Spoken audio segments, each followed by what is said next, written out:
Buongiorno, ci sentite? Perfetto. Ci sentiamo. Sì. Ci sentiamo. Grazie.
Per coloro che sono connessi a Dubai, fra un paio di minuti iniziamo.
Okay.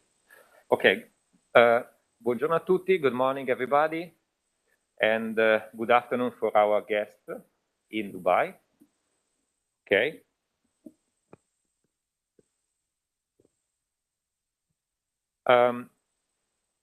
My name is Stefano Campanari. I'm from the Department of Energy of Politecnico di Milano, and it is my pleasure to open this event. I hope it's possible to hear me correctly from everybody, both online and let's say a distance in the different connections we have today. Our first speech will be given by Professor Andrea Sianesi, who is the president of the Politecnico di Milano Foundation. And so let's start this event for the official presentation of the Hydrogen Joint Research Platform with his speech. So welcome, Andrea.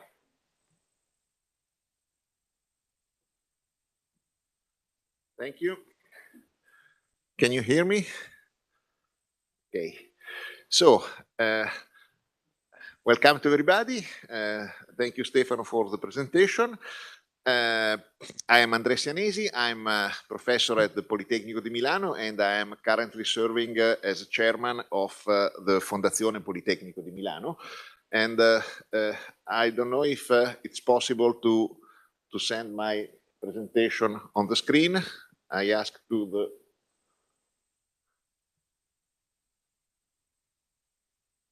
regia, potete mandare le slide?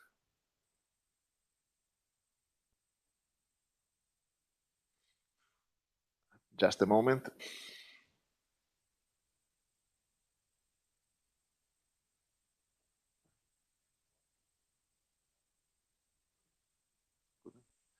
Marco Piuri? Non ho capito. Da Dubai ci dovete dare il diritto di condividere le slide, mi dicono.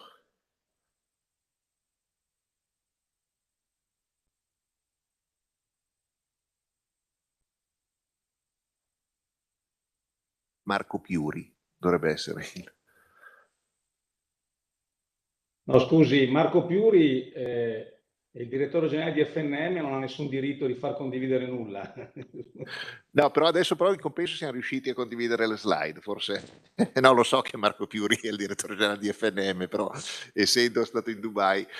Benissimo, adesso si vede, abbiamo risolto. Thank you to everybody. Now, I roll back. I'm Andrea Sianesi, chairman of Fondazione Politecnico di Milano, and my role today is simply to welcome and to kick off this event.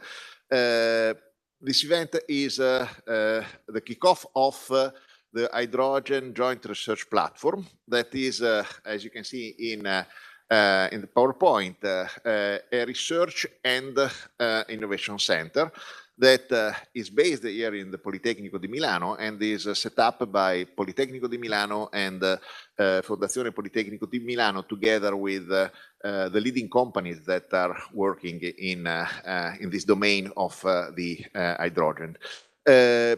Just a few words. I don't want to waste time in celebrating Politecnico di Milano, but I simply want to point out a couple of sentences that you can find here in this picture. One is the mission of Politecnico. The mission is to be a European leading university capable of guiding research and technological innovation. At the same time, let's move back to the bottom of the slide. The Politecnico di Milano, together with its departments, will be the center of excellence expertise for the Hydrogen Joint Research Platform. So, Politecnico is the first partner. The second partner is Fondazione Politecnico di Milano. Fondazione has been established around 20 years ago, aiming at supporting Politecnico di Milano in accomplishing its mission, the three missions of teaching, research, and technological technology transfer. Fondazione Politecnico in this Hydrogen Joint Research Platform will act as the operational center. So we provide all the support to the researchers that will be carried out by the colleagues of the Politecnico di Milano. The mission of Fondazione is, as I said before, simply to support Politecnico in accomplishing its academical mission. More recently, we added a fourth bullet to our mission, that is to increase our international perspective. That's the reason why we run this event contemporary in Milano and Dubai. Why in Dubai? Because in Dubai, we are running since the beginning of October a great project that is branded as Innovation House. It's a project that has been launched by Fondazione Politecnico di Milano together with Politecnico and together with Regione Lombardia. The idea of this project is leveraging on the fact that in Dubai in these 6 months we have the World Expo, to establish a physical place where it's possible for academics, for institutions, and for companies to be exposed to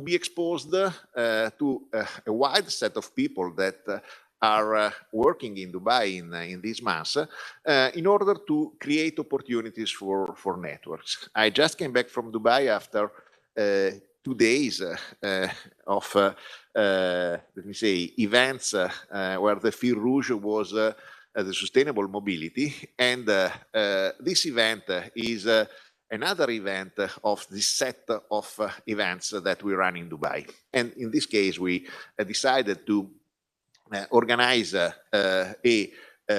physically this event both in Milano and in Dubai.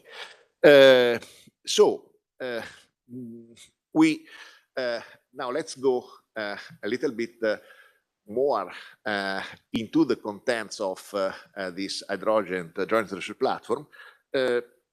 Honestly, I'm not a professor of the Department of Energy, so I will leave the floor to my colleagues for going in detail about the technological contents. But why did we decide more or less 1.5 years ago to launch this format, this joint research platform? This is a result of a set of observations that we did here in the Politecnico, and we analyzed which are the critical success factors for the large research and development projects, targeting large topics like sustainability, hydrogen, and mobility, and so on. And basically, the answer to this question is that the critical success factors are 4. The first is multidisciplinarity. So we live in a world where the research is becoming more and more complex meaning that in order to be carried out, we need to engage, we need to involve different kind of skills, using the language of the Politecnico di Milano, meaning engaging different departments of the Politecnico di Milano. The second is the critical mass. If we want to impact on the society, if we want to provide outputs that will be very valuable outputs, we need to have a large size, both in terms of researchers, and Politecnico di Milano has around 1,500 faculty members, so it's not a problem of minds that can think about the problems, but also in terms of companies. So a critical mass where both companies and academia could work together, and also with the support of institutions, each one of these actors playing specific actors. The third thing is that when we get in touch with some company, more and more this company asks not only a specific topic to be addressed with the research project, but a wider set, a wider portfolio of let me say, of issues to be addressed. The traditional research, surveys, market research, surveys, every kind, open innovation projects, and so on. And finally, what I think is becoming more and more relevant is the capability to provide a systemic approach. So the topics are very large topics in terms of breadth, and need to be approached not only addressing one specific element, but trying to have a 360 perspective about this topic, the research topics. The answer to these challenging questions is the joint research platform. And the topic that is addressed by this JRP is the hydrogen. I don't want to waste time about speaking why it is so important, but what I wanted to highlight is the fact that we decided to address this topic because this joint research platform could be a gateway for several larger projects that are on the launching pad in this month in Europe, not only in Italy. And so everything that is related to the Italian recovery plan, but not only the Italian recovery plan, a lot of other actions are in the starting phase more in general in Europe, and very large projects addressing hydrogen are carried out all around the world. How will we address this topic? The idea is not only to do research, but also to create a physical environment. both physical, labs, mini factories and so on, and at the same time virtual. Virtual means possibility to share knowledge between academia, between companies, between institutions, with a very simple goal to improve the competitiveness, to improve the competitiveness of our country and to put our country in a better position while dealing with the other stakeholders that play the game of hydrogen. And not only we will address the specific technological issues, but we cannot miss the supply chain perspective. And so we aim to engage not only companies, that are producer of technology for producing hydrogen, but we want to engage companies that are end users, that are located in different stages of the hydrogen supply chain. And in order to do this, we have identified a format where we can run two different kinds of projects. We have what we name horizontal project. Horizontal projects are projects that, let me say, can engage all the companies that belong to the platform. And just two examples of them that are projects that we have already started are the development of multi-sector forecasting models in order to draft some future scenario about the production, the consumption, the distribution, and so on of hydrogen. And the second one are the supply chain development strategies. So how would behave the companies that belong to this supply chain in the future when the results of the forecast will be the reality. And these are horizontal, but since we have different companies on board on this platform, at the same time, we will provide also vertical research, so researchers that, let me say, maybe not of interest of all the partners of the platform, but only of a limited subset of it. And these will be projects about the product development and about the development of enabling technologies. Who are the players today?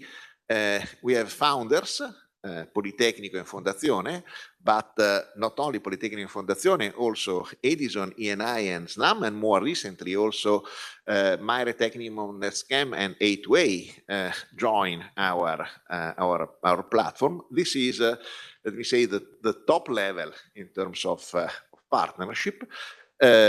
Means sitting in being founder means sit in the board of the joint research platform. Then we have Platinum Associate, that are companies that are leading vertical projects and are in the position to propose horizontal projects. Today we have Ansaldo Energia on board. And then we have the Gold Associate that you can see we have a huge variety in terms of participant. So from an insurance company, to fastener solutions. So very, very large number of companies are interested to the development of these topics. So I don't want to spend additional time on, I think that I was able to produce a snapshot of what this joint research platform is. And now I leave the floor to Stefano, that is the president of the board of the joint research platform about hydrogen, that will manage the rest of the day. Thank you so much.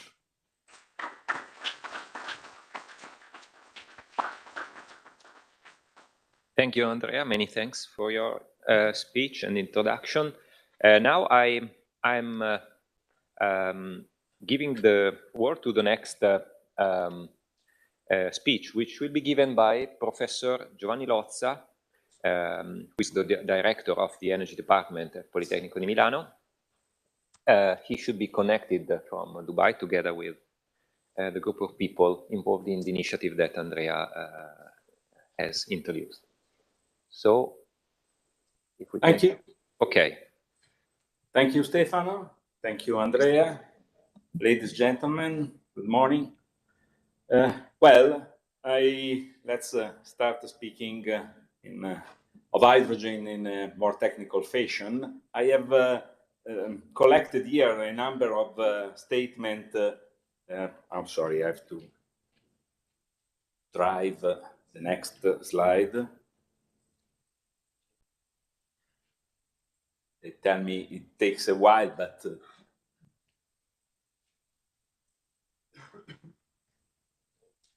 okay.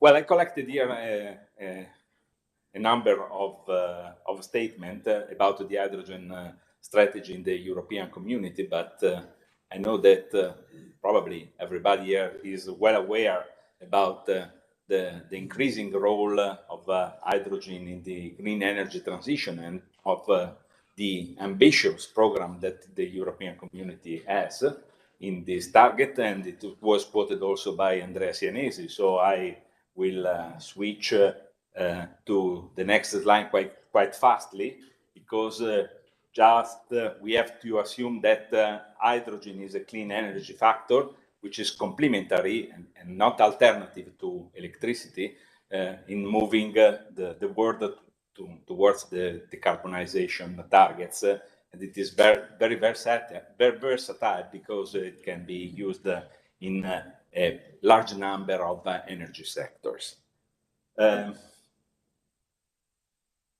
Well, apart from the plan in a very near term, I must underline, for the development of a significant capacity of electrolyzers in Europe, I would like to emphasize a statement here in this slide, in the green statement. Hydrogen could be a huge opportunity for our economy. Well, it passes through scientific excellence, industrial leadership, market development. And there are a number of programs and a number of financing opportunities in Italy, also given by the so-called Piano Nazionale di Ripresa e Resilienza, National Plan of Recovery and Resilience, that puts a significant role to the activities concerning the development of an hydrogen policy and economy. Well, one point that I want to emphasize is that hydrogen is, yes, a key technology in the energy transition, but differently from other technologies, it implies a large number of activities of the development and research about many processes and components and so on. So, I mean, hydrogen is not a unique product technology. I quoted there photovoltaic panels and lithium-ion batteries because, well, they played a very important role in the energy transition. But you have to develop a big factory to produce photovoltaic panels. Then one main product. I'm simplifying, of course, but there is one main product. Build a gigafactory to produce lithium-ion for batteries for car manufacturers. Yeah, but it is just one product. On the contrary, hydrogen means a lot of products, a lot of technology, a lot of process development, and then of industrial applications. So, because there are many fields. Production, yes, there are electrolyzers. Probably the main technology to be developed, to be industrialized, to lower the cost, to make it available and reliable. Okay, but not only electrolyzer, because we have many other processes. also in production, future processes like photochemicals or improving the existing processes based on fossil fuels, the so-called blue hydrogen, with steam methane reforming and autothermal reforming that can be seriously improved, and the carbon capture technologies. But we also have storage, liquefaction, very complicated processes, and the use of other systems of storages, transportation, which is connected to storage, and of course, very important, the end use, with the development of micro-core 3-generation system by fuel cells that are another key components that can undergo very important improvement, the utilization of hydrogen in hard-to-abate sectors like the steel and cement industry, or for the production of chemicals, mainly ammonia for fertilizers, a huge market. And last but not least, for transport and refueling systems. I said last, not last, because the last is the sector coupling. What is sector coupling? Sector coupling means a very interconnected energy system in which you can put together the power grid, the natural gas infrastructure, and the transport sector together by a number of processes, the boxes there, including interconnected flows of materials, of energy, even of fossil fuels there, and they can provide an efficient, complex but efficient system that, if completed with some CO2 capture systems, can make use of fossil fuels without emitting the CO2 to the ambient, but providing the CO2 to permanent storage there on the right of the slide, or by reusing the CO2 itself, for instance, in the very important sector of the so-called e-fuels, or of other synthetic fuels processes like methanation and so on.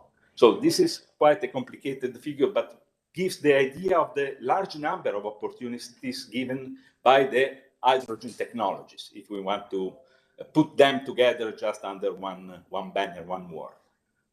Well, what Politecnico di Milano does at the scientific level in this sector, as Andrea Senesi said before, the interdisciplinary approach is guaranteed by a number of departments of Politecnico that are involved in research and development in this field.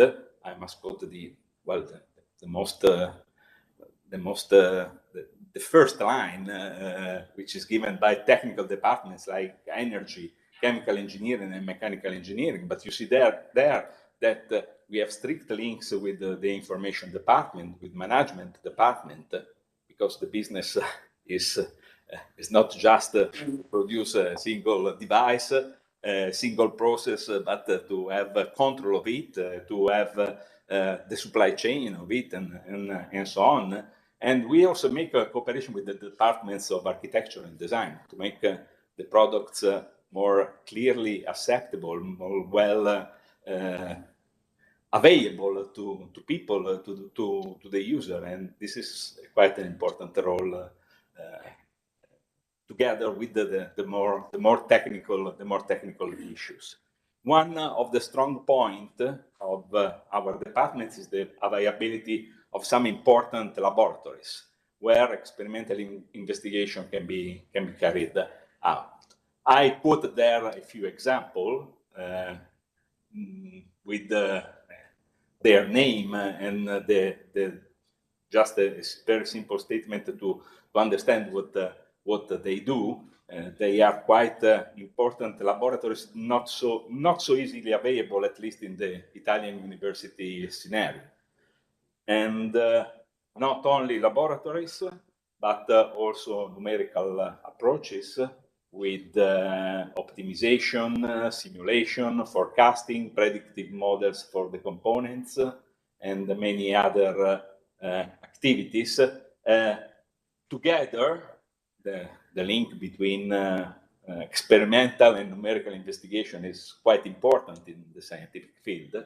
And together, concerning a number of topics that I listed there, probably there are many others, but I can quote many of them regarding the hydrogen production from, for instance, biomethane or by pyrolysis, so-called turquoise hydrogen, or even for nuclear, the pink hydrogen, solar water splitting, but also fuel cells, I mean the utilization of hydrogen, the efficient utilization of hydrogen for power production, and power cycle combustion, also by using ammonia in internal combustion engines. And I must stress the very important sector of the e-fuels and synthetic fuels. Then other research concerning materials for hydrogen transportation, the study of risk of leakages, and so on, and of course the end users and mobility. So I think I can conclude my presentation with I say the near-term demonstration project in our university. So Politecnico, it is called Hydrogen at Milano Bovisa. Bovisa is a former industrial area which was re-evaluated by the Bovisa campus of Politecnico di Milano. And in this re-evaluation program continues, and there is a very new project for many buildings of Politecnico and other partners, and with some potential partner, very important partners, that most of them the same interesting in the JRP we are speaking about today. This project includes a significant capacity in photovoltaic panels, an advanced pressurized electrolyzer, a storage system, and hydrogen distribution for users around there, and the co-fueling of a 3-generation plant that is already serving the campus of Polymi. Rather than being fed by natural gas, it will be fed by a mixture of hydrogen and natural gas. Possibly in the future, maybe a refueling station based on hydrogen. Suppose that there is something to refuel in the future. You know, it is a chicken and egg question that I don't want to discuss about that. So I finished my presentation. Thank you for your attention.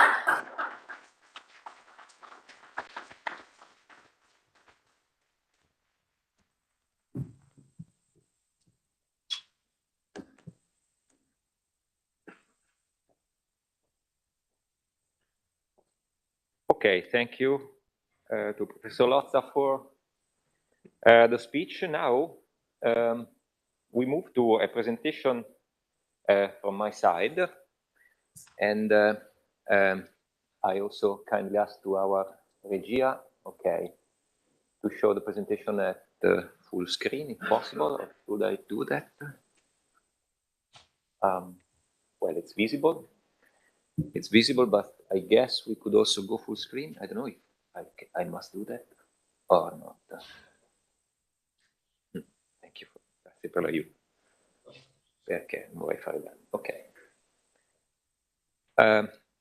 Okay, so again, good morning to everybody, because meanwhile we got new people attending this event.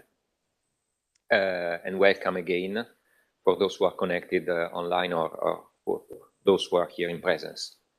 It's a pleasure also to host an event with the possibility to meet personally many of you, and that will be possible right after the number of presentations we have this morning, because we have a networking, let's say, lunch for those who will attend it. So I will present now briefly what are the contents and the expected developments, at least in the first phase of our hydrogen joint research platform.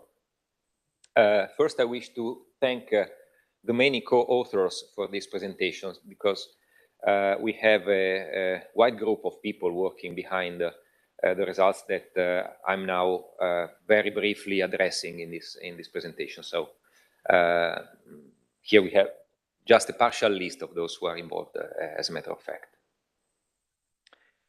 The hydrogen JRP has the aim to enable research on topics which are of shared interest for multiple companies because of the multi-company nature of our platform.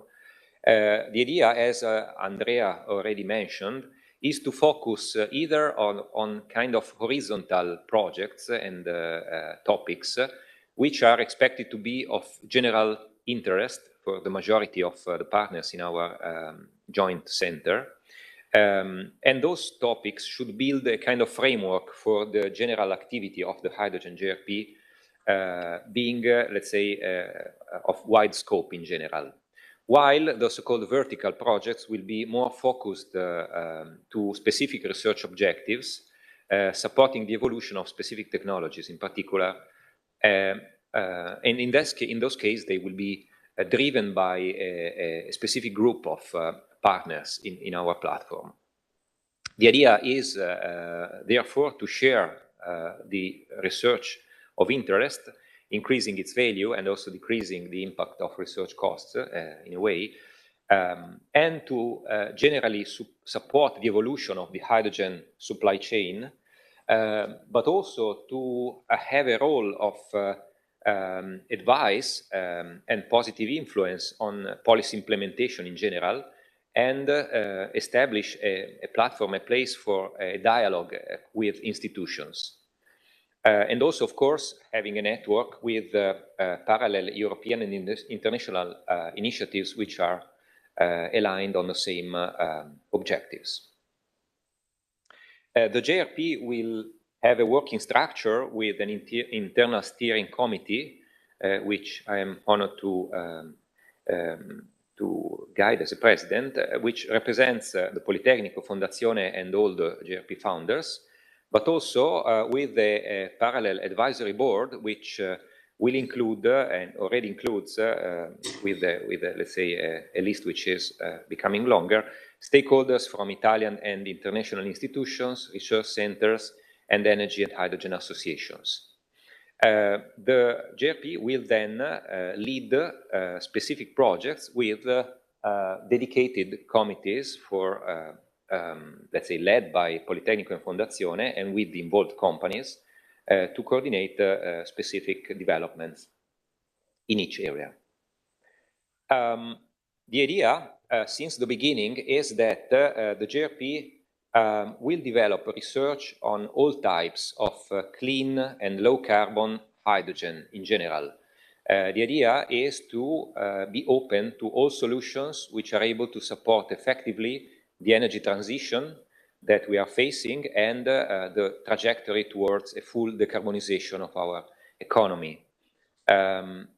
First activities will be and are already started with relationship to some of the topics that you see here in this very, let's say, initial but broad at the same time list. We have been started an activity on energy system modeling, which is aiming at the investigation of the hydrogen role in our country at different levels of implementation in the different fields of possible application. And also an activity addressing the environmental life cycle analysis of different possible hydrogen production options. And I will mention specifically both these topics in this presentation. Then the JRP will also move to the analysis and research on specific technologies related to the entire value chain of hydrogen, from production, transport, storage, and final uses, depending on the specific projects that will start progressively in our platform, according, of course, also to the stimulus coming from all our participating companies, and including, of course, supply chain aspects, as also Andrea mentioned in his speech. A first very brief comment in this presentation related to the necessity to develop let's say, a complete and detailed life cycle analysis assessment for hydrogen production options. The background is that we know that a large-scale deployment of clean hydrogen should happen at a fast pace in order to be one of the key elements in the European ambition to reach a full decarbonization. This currently with the European strategies that have already been mentioned. And we also know that hydrogen may be produced through a variety of processes. Of course, depending on the technology and the energy source used, those production pathways have and are associated with different environmental burdens. A literature already exists about life cycle assessment, of course, but we feel that, let's say, a detailed and fair comparison with the most updated instruments is still needed to allow a proper evaluation of those pathways through a complete life cycle assessment. A figure here in the bottom shows that results obtained as the average of values published in the last 10 years shows considerable range in the evaluation for the CO2 equivalent impact per kilogram of hydrogen, which therefore calls for further analysis. As far as the integrated energy system modeling, which is the other topic I would like to talk about in this occasion and in our meeting today, the idea is that it is more and more necessary to develop accurate tools for evaluating the perspective role of hydrogen in our society, and those tools should be able to capture the many and integrated, let's say, effects of hydrogen introduction, depending on its action in the very much different sectors where it can be employed. Therefore, we have begun an activity which is at first developing a snapshot analysis of what could be a long-term net zero, so fully decarbonized emission scenario for Italy, analyzing how is the optimal picture of Italy in a fully decarbonized scenario in terms of renewable energy installations, storage capacities of the different clean energy vectors and energy flows, and, as I mentioned, defining in this framework the role of hydrogen and related infrastructures in our national energy system. So this is a kind of framework, we can say, and background which will be helpful for the hydrogen JRP throughout all its future development. That kind of energy system modeling is made complex by the necessity of taking into account different energy vectors, all the clean energy vectors we can rely on in our future economy. So, of course, electricity, hydrogen, blends of hydrocarbons and hydrogen, liquid fuels, including biofuels, so-called e-fuels, and conventional, but describing the role of those in an analysis which has to consider geographical issues, so it should be a multinodal analysis respecting at least the regional differences in the 20 regions of our country. It should be multi-sectorial because we have impacts of, let's say, hydrogen uses, but also the combined use of the different energy vectors in the civil field, in industry, in mobility. And the analysis shall also be time-dependent because the hourly balances of power generation from renewables and of energy demand in the different final uses are definitely time-dependent.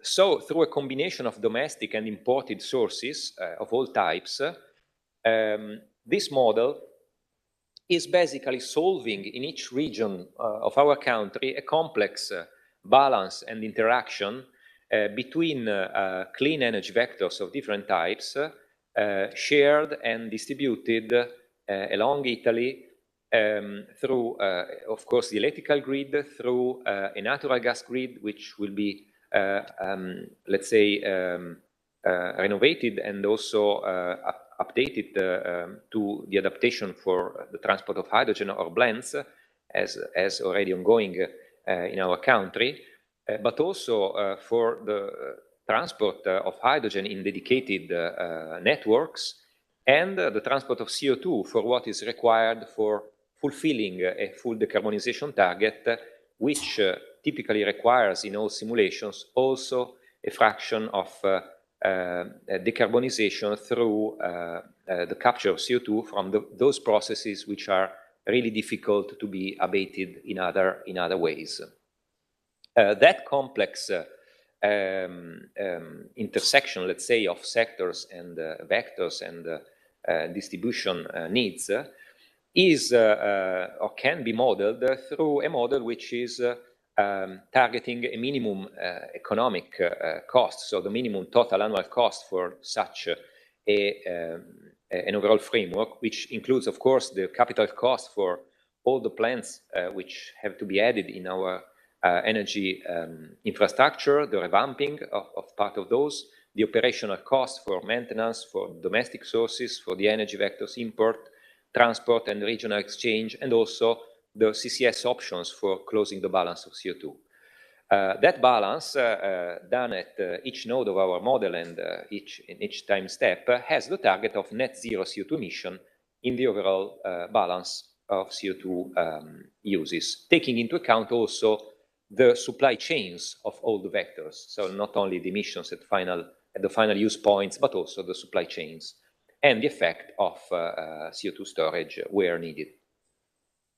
That activity has brought us to assess the evolution of the networks for the distribution of all energy vectors. So for sure, of course, electricity, which is the main actor in the decarbonization trajectory, of course, but also hydrogen. So assessing the prospective requirements for cross-border exchanges and interregional exchanges of those vectors, taking into account the many different ways hydrogen can be distributed, let's say through the use of trucks, ships, in the case of import from outside Italy, but also, of course, through pipelines, either dedicated pipelines or in mixtures with natural gas or biogas and biomethane, especially in the future, with several options depending on how hydrogen can be also imported, for instance, in liquefied form or from pipelines. And also, of course, the natural gas network and the liquid fuel distribution in the same picture. The hydrogen distribution, on the other hand, and the cross-border exchange, the perspective cross-border exchange of hydrogen is also coherent with the implementation of the so-called perspective European hydrogen backbone, which is also another, let's say, multinational initiative, which is holding at the European level, which will allow connecting different countries and where Italy could play a key role in the connection between, for instance, North African countries and the rest of Europe in the transport of part of hydrogen. And also that kind of integrated, let's say, network modeling allows implementing strategical diversification constraints. So taking into account the perspective necessity to have the most resilient, let's say, energy system, and not only the most economical in terms of resources diversification. That modeling activity has shown the importance of moving to extremely high levels in the deployment of renewables in our country. So going at least at the levels already foreseen by the long-term strategy, the LTS in Italy, but as a matter of fact also exceeding the numbers which are already presented there, to reach an effective full decarbonization of all sectors. So we consider the maximum technical potential depending on surface availability, for instance, for photovoltaic, and also depending on wind availability for onshore installation. We also included the results of perspective studies on offshore wind installation and all the other renewables. and including a detailed analysis of biomass potential in the different regions in terms of biomethane and biomass, to have the most comprehensive picture possible. So that is on the production side, let's say, while on the energy demand side, this activity is also involving a careful analysis of the evolution of the demand. This slide is dedicated to the heating sector, where a substantial move towards first a lower total consumption due to renovation in buildings and let's say the evolution in dwellings in general, but also a substantial move to the use to the extended use of heat pumps and renovation of natural gas-based systems as well in non-retrofitted buildings will take place, bringing us to a future different total quantity of heating demand and also covered by different energy vectors. The same type of analysis has been necessary on all the other fields of demand. This slide is dedicated to the transport sector. The transport sector will also show a substantial change with respect to the current situation. Electricity will be used as the most important energy source in most light mobility, according to a move which is starting already, as all of you know, in these years, but is expected to become larger and larger in the next decades. So passenger cars, light-duty vehicles, and also in some cases part of small short-range aviation and navigation will go through a substantial electrification in the long term. However, electricity by itself cannot cover the entire transportation need. There's a substantial part which will be covered and which is expected to be covered in the long term from hydrogen solutions, mostly for heavy-duty transport in particular, and a substantial part of aviation and part of navigation as well. While part of aviation and navigation will also keep relying on liquid fuels, in particular of the category of e-fuels and biofuels in general. The slide is showing the final expected energy vector demand for the different possible vectors which are foreseen in the analysis, and on the right side in the lower diagram you see electricity and hydrogen, and their share in particular in heavy-duty vehicles, which is the red part of the total, which is expressed on the left in percentage and right in total demand. But let's say the consumption is not only civil and mobility. A key part is also the assessment of the evolution of industry consumption, and that is more complex, we can say, if we can add a different degree of complexity, because industrial consumptions are featuring a wide variety of processes, and it is ongoing in our research group a careful and detailed evaluation for specific ATECO sectors of all the plausible process shifts for electrification where possible, of low temperature heat provision, energy efficiency, but also process evolution, let's say, which is expected in the specific fields in the next decades. From that kind of modeling, the expected results include many information which are useful to describe the role of hydrogen in our future society. Here you see what are the expected final consumptions according to preliminary model results, which will be refined and constantly evolved in the next months in our JRP, where we should expect in the long term a threefold increase in the overall annual consumption of electricity, which is in the first line in this table, due to both the direct final demand of electricity, but substantially also to the demand for the part of electricity which will be dedicated to electrolysis for hydrogen production. and also the part dedicated to the necessity to capture CO2 in some plants. The second row instead is showing the perspective role of hydrogen with nearly 300 terawatt hours in lower heating value equivalent terms of final consumption per year. Hydrogen will go for the final demand of mobility, in particular, the heavy-duty field and all the fields that I mentioned previously, part of thermoelectric power generation, so to support, let's say, the electric grid by itself or in a blend with natural gas where needed, to support, let's say, the grid in the coverage of the demand together with renewables, and also will go into part of civil heating and substantially also in industry.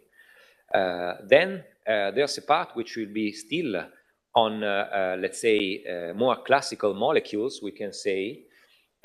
Part will be from biomethane, but also domestic natural gas and import for the parts which will be still needed in this scenario. And also the part of liquid fuels for mobility, comprising the different types that I mentioned. It's a kind of result which shows the importance of assessing those overall balances, because those are, let's say, giving us the motivation to evaluate how hydrogen will be important, how it will be able to, let's say, pervade the different energy sectors, allowing a substantial decrease of CO2 emissions, which is our ultimate target. And here you see, well, that hydrogen is expected in this scenario to cover more than 20% of the final energy consumptions in Italy for a full decarbonization. So under, let's say, the umbrella of this fundamental hypothesis, which is to reach a full decarbonization. And the single contributes will go basically in every sector, demonstrating the fundamental, let's say, multi-sectorial or sector-coupled, let's say, feature of hydrogen, reaching so a fundamental role in our future energy scenario, in our future, let's say, energy system decarbonization targets.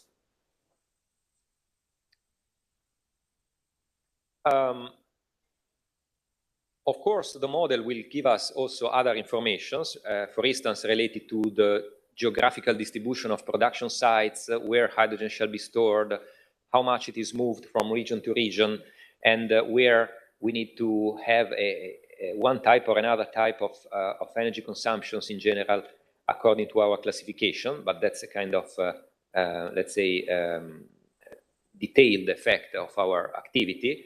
And final, this first kind of snapshot activity will be also matched by a parallel activity related to the evolutionary analysis, which will be able to tell us how the transition will take place. So not only what is the final target, but also how the transition will be set up to reach that final target in terms of, let's say, of dynamic evolution of the energy system. My final slide is going back to something which was already shown by Professor Lozza. We have a long-term project of developing in the Bovisa area of Politecnico, where there's the Bovisa campus, an increased, let's say, deployment of hydrogen-related activities involving experimental activities, in particular through the extension of laboratories capabilities, and also through the general deployment of projects like the one that Professor Lozza shown in his has shown in his speech. Okay, so since we are a bit ahead of schedule, I'm now closing my presentation.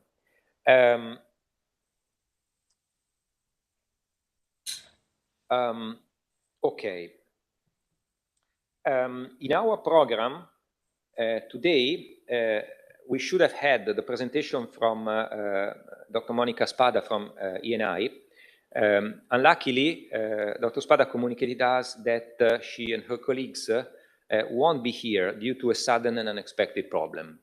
So, however, wishing to be able, of course, to carry out their presentation regarding ENI involvement in and strategy regarding hydrogen and the hydrogen JRP in the next public events of the hydrogen JRP that we will have. And this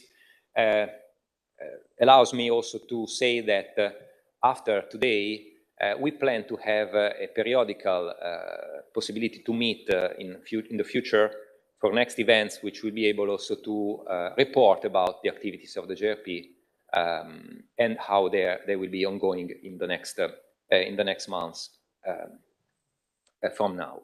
So now it is my pleasure to pass the word to the next speaker, hoping that our Regia is able to make this connection,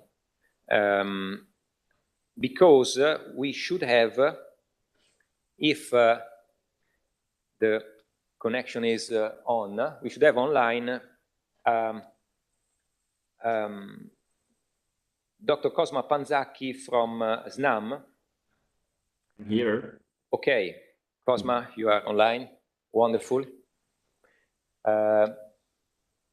I don't know if you can see me. Not now. Now I'm asking to our powerful Regia to to do the miracle. So first you should appear, and also your presentation should appear. So let's wait for actions just for a while.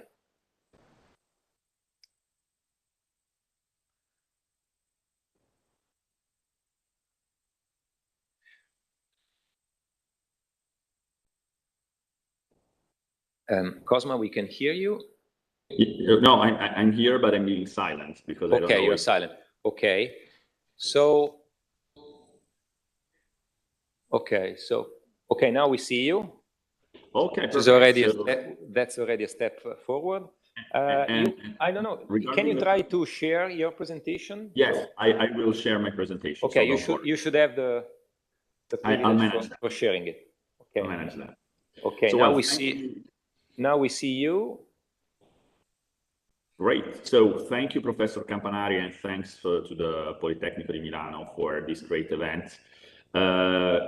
Of course, today is my pleasure to spend, just over 5 minutes to present what SNAM is doing in the research space, and specifically how we plan to work on the JRP together with the Polytechnic, of course, Edison, ENI, and the other industrial partners that are part of this fantastic research platform. Cosma, sorry to interrupt you. We don't see the presentation. We just see you. No, that's fine. Okay, it's fine. Okay, so it's under your control. Okay. Okay, thank you. Okay, so I'll share some slides here, and I hope that now you will be able to see them, hopefully, rather than my face. And let me know if this works. But let me start in a very simple... Yes, it works. Perfect, thank you. So let me start from a very simple statement here. Why are we working and why did we decide to invest in JRP from the very first moment? Well, first of all, because we think that hydrogen is a crucial area of transformation of the energy space. And in particular, we believe that the hydrogen space will be really one of the ways not only to decarbonize, but also to ensure security of supply going forward. The way we are approaching this is basically looking at large-scale projects that optimize also the infrastructural aspect. Of course, where pipelines do exist and can be reconverted, that's our first option, but pipelines are not the only option. And of course, looking at international projects, as Europe will be a net receiver of green and low carbon hydrogen versus the rest of the world. This will only be possible, though, if we will be able to overcome some technological and research issues that we have in front of us, both on hydrogen production and also infrastructure and logistic aspects. Given the fact that technology and R&D will be a key pillar and a key enabler of this strategy, what we are focusing on as NAM is to work on 3 specific aspects. The first one is to work on technologies that will enable hydrogen demand. Those are the technologies that we define as beyond the factory gate, and they are a crucial enabler, because when you talk with the hard-to-abate sector, one theme is, of course, decarbonization. The other theme is actually feasibility and economic feasibility. The second area on which we are working is scouting disruptive technologies. Let me make a clear example here. As of today, we as NAM have invested in a crucial player like De Nora, for example, in the alkaline technology space. Of course, we continue to scout for disruptive technology also in the green hydrogen space, also with our partners. And third, it's crucial also to retain the technological knowledge that will be developed, also in terms of human capital. And from this point of view, we clearly believe in the JRP, because we see that as a normal, as an exceptional platform to bridge this talent gap, and also to act as a bridge between Italy, the technological skills of Italy, and the rest of the world. So we are working on this with 3 different programs: the SNAM Hydrogen Innovation Center, the SNAM Technology Development Program, and the Demonstration and Testing Program. But within specifically the Innovation Center, which is the area where the JRP initiative for us fits, we are basically working on 4 key priorities. Making green hydrogen competitive, which also involves advanced manufacturing. So it's not only about making the product, the electrolyzer, cheaper, but also it's about increasing the automation behind the realization of the electrolyzer. Develop low carbon H2 production alternatives, which also means looking beyond green hydrogen. We do understand that green hydrogen will be the crucial solution going forward over the medium term, but in the short term, there might be other solutions of decarbonization. Evolving the infrastructure for the H2 economy. As we said, today we are talking about the conversion of pipelines in Europe, for example, to connect Northern Africa to Northern Europe to bring green molecules. But of course, if we are looking at NEOM, for example, a crucial way to bring that energy, those green molecules, to the rest of the world will be green ammonia, and therefore international shipments through vessels across the world. And then we have expanding end user applications, which is exactly what I described before on industrial processes. But the crucial point here, and it's another key element of JRP, is that all of these solutions will need to be co-designed by a number of industrial and academic researchers.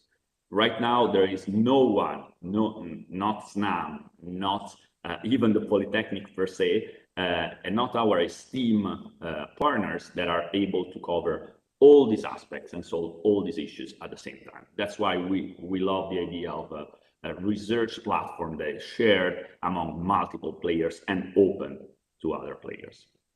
So where exactly the JRP fits within our innovation center footprint?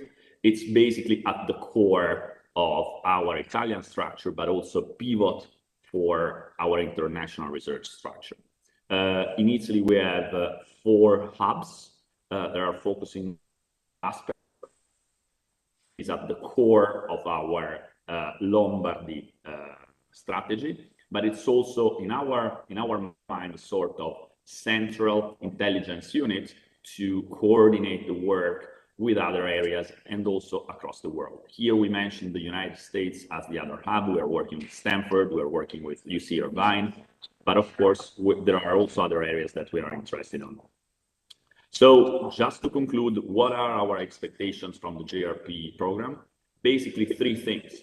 First of all, as I said before, a core collaboration across founding members and other industrial players and academic institutions and off-takers, working on really strategic technologies to decarbonize, and of course, capitalize on the experience of the Politecnico of Milano. So I'll stop here. I thank you for your time, and of course, very eager to listen to your questions and follow-ups. Thank you.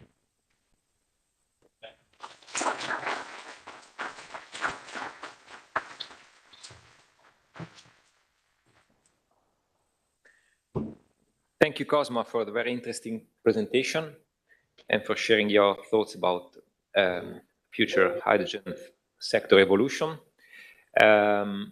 Now, we can move to the next presenter. And so now, while our Regia again is in operation, it's a pleasure to welcome him. We soon have Giovanni Brianza from Edison, the Executive Vice President for Energy and Environmental Services, Market Division of Edison, who will be speaking soon. Good morning. So Dr. Brianza, you are online? Okay, thank you. Okay. Good morning. Good morning to everybody. Okay, so if you see the possibility open now to share your presentation, you can do that whenever you wish. Okay, yeah. So we hear you correctly. Yes, you can. Okay, so please. Okay. Thank you. So just a second. So good morning to everybody. It's an honor and a privilege to be here with you, and to be part of this important initiative, which is the JRP.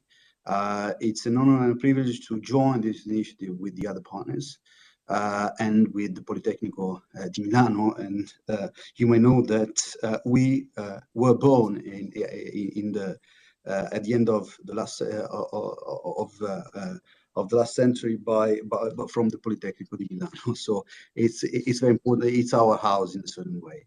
Anyway, why are we targeting hydrogen, and why are we investing in terms of resources and know-how on hydrogen? For different reasons, because it's one of the European priorities, and because it's one of the main drivers in order to cope with the energy transition, in particular as far as hard-to-abate sectors and how transportations are concerned. As you may know, I mean, the Italian government issued strategy, and we are more or less in line with other European countries. We are even more ambitious in the longer run in terms of hydrogen penetration. Right now, hydrogen is one of the ingredients of a very complex recipe. We are building up during these times a quite articulated platform in order to address the energy transition of industries, tertiary, and public administration. This kind of platform is based on clients, delivery services, and products. And when I say products, I'm referring to all the technologies and all the services that will put our stakeholders in the condition to properly deal with this energy transition. So I'm referring to regeneration, PV, green gases like biomethane and hydrogen, public lighting, waste treatment, these kind of things. So hydrogen is very important because in the long run will disrupt this energy transition game. Now, if I skip to the next slide, okay, what's our positioning on the whole value chain?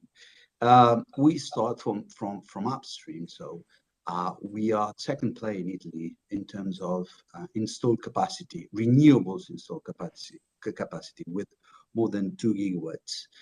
Of course, we are a local player, so we are focused in Italy, but our shareholder, EDF, has a very important presence in different countries and is playing a very important game at the European level. Now, in terms of renewables capacity, we are targeting from 5 to 6 gigawatts of capacity, so more or less 40% of our total production, right? So this is a very important enabler for our industrial activity on hydrogen. The second step concerns the H2 production, and the group invested in McPhee, which is a company that produces electrolyzers, and that produces electrolyzers in Italy. What is very interesting that typically when we work together with our partners in the JRP, but also on specific projects like the several initiatives we have with SNAM, it's very interesting that we can put on the table different solutions, different technologies ready for the market, and that's a very important enabler for the success of these projects. Going further, we are present in and on the energy management activity, on the storage and transportation, on different commodities like power, gas, biomethane, bio-LNG, small-scale LNG, and in the future, probably H2. And we can leverage on a very important portfolio of industrial customers. We're serving more than 100,000 industrial customers and small, medium enterprises. And as far as mobility is concerned, we are trying to cope with the different energy vectors that we address the energy transition of mobility. So I'm talking about power, biomethane, bio-LNG, and hydrogens. Now, that's the kind of credentials we're having right now on different projects spread all over the Italian territory. We are talking about projects for industrial customers, mobility. We set up a partnership in order to test hydrogen in the brand new CCGTs we are building up in Marghera. We are trying to see how we could cope with a mix of hydrogen and natural gas. So we're working mainly on the green hydrogen, but also on the blue hydrogen, leveraging also on our whole know-how as far as storage is concerned. So now the question is, and as far as R&D is concerned, we took a very important step in the past because we decided to be on campus at Politecnico di Milano, Politecnico di Torino, in order to have full immersion and the culture of this center of excellence for innovation. So we have physical spaces in that, and we have labs. And in particular, we set up a hydrogen lab whose purpose is to watch and test hydrogen technologies and assess potential innovative technologies. So what you can see in the chart is the kind of activities we are performing. So scouting, lab testing, and deep dive in terms of studies. We're also testing the production of hydrogen from biomass and waste and the production of hydrogen from biogas. Now, that step was decided and implemented in 2018 and 2019. And it's a success story, in particular, the partnership and the strategic partnership with Politecnico di Milano, because on different work streams, hydrogen, batteries, photovoltaic, digital, the smart home, etc., we're managing to find out new solutions to boost innovation and to have quite an osmotic dialogue with the new talents and the new know-how. When we knew about JRP, our first reaction was very positive. And why? Because we consider that the future of our country will depend also on the capacity and ability of the different players. And when I say different players, I'm talking about companies, institutions, academy to have a systematic approach to this new opportunity, trying to make it become a very important opportunity for the future of the country. So partnering with Politecnico di Milano, with SNAM, with E&I, was in our thoughts the best way to have a common approach and to be constructive for the future of the country. So what are the main goals we're targeting? First, identify the most needed technologies for the development of the sector. Second, address the main regulatory issues that today are in a certain way blocking the development of this value chain. What can we do in this context? We can make our know-how available for anyone. We can let me say, share the experience of the group in different countries, both in terms of technologies and in terms of regulatory approach and regulatory framework. And we're sure that this will be a success story. So we are completely on board. We're happy about how the group is working, and we're sure that this group will continue to have new partners, new projects, and very important results. I'm available for any question you may want to raise. Thank you.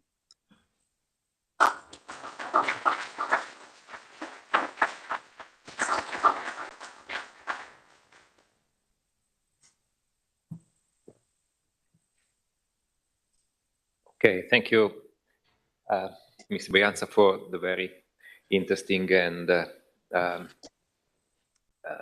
contents that you presented, and the many connections shown with the future initiatives of the JRP. Well, we don't have actually a question and answer session in the program, so that could come in future occasions, I think. Today we have let's say, a straight sequence of speeches from multiple parties, and we need to keep the schedule. But many thanks also for the availability for potential questions, which could be shared in presence, of course, for those who are here after the presentations. Okay, so now we are, let's say, 5 minutes ahead of schedule, which is good at the end of the day. So it is my pleasure to introduce to all of you our next speaker, which is here with us, so in presence and not in a virtual connection. We have Dr. Paolo Della Ca, who is the CEO of De Nora Group, who will be our next speaker. So welcome to him.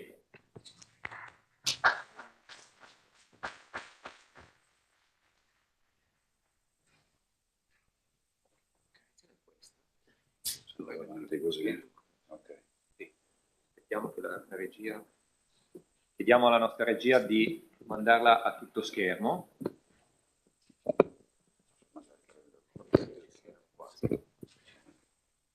Good morning, everyone.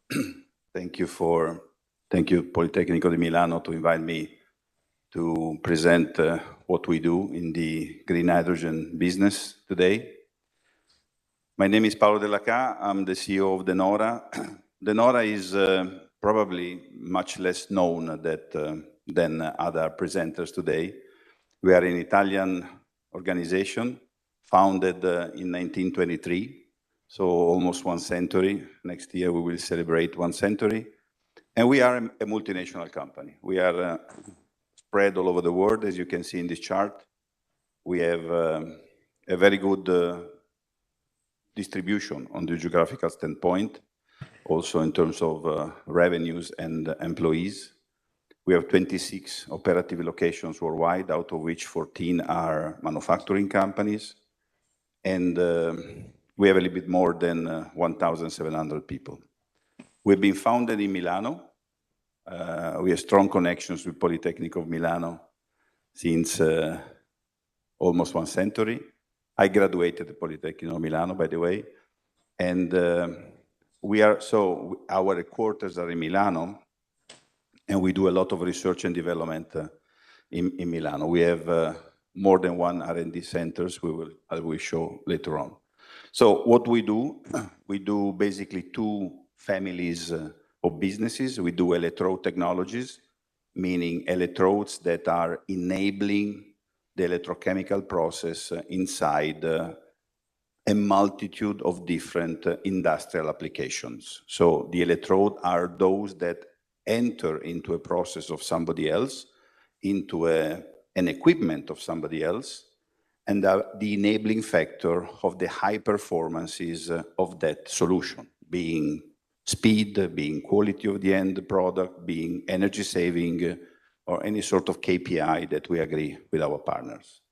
On the other side, we have water technologies. There we do equipment.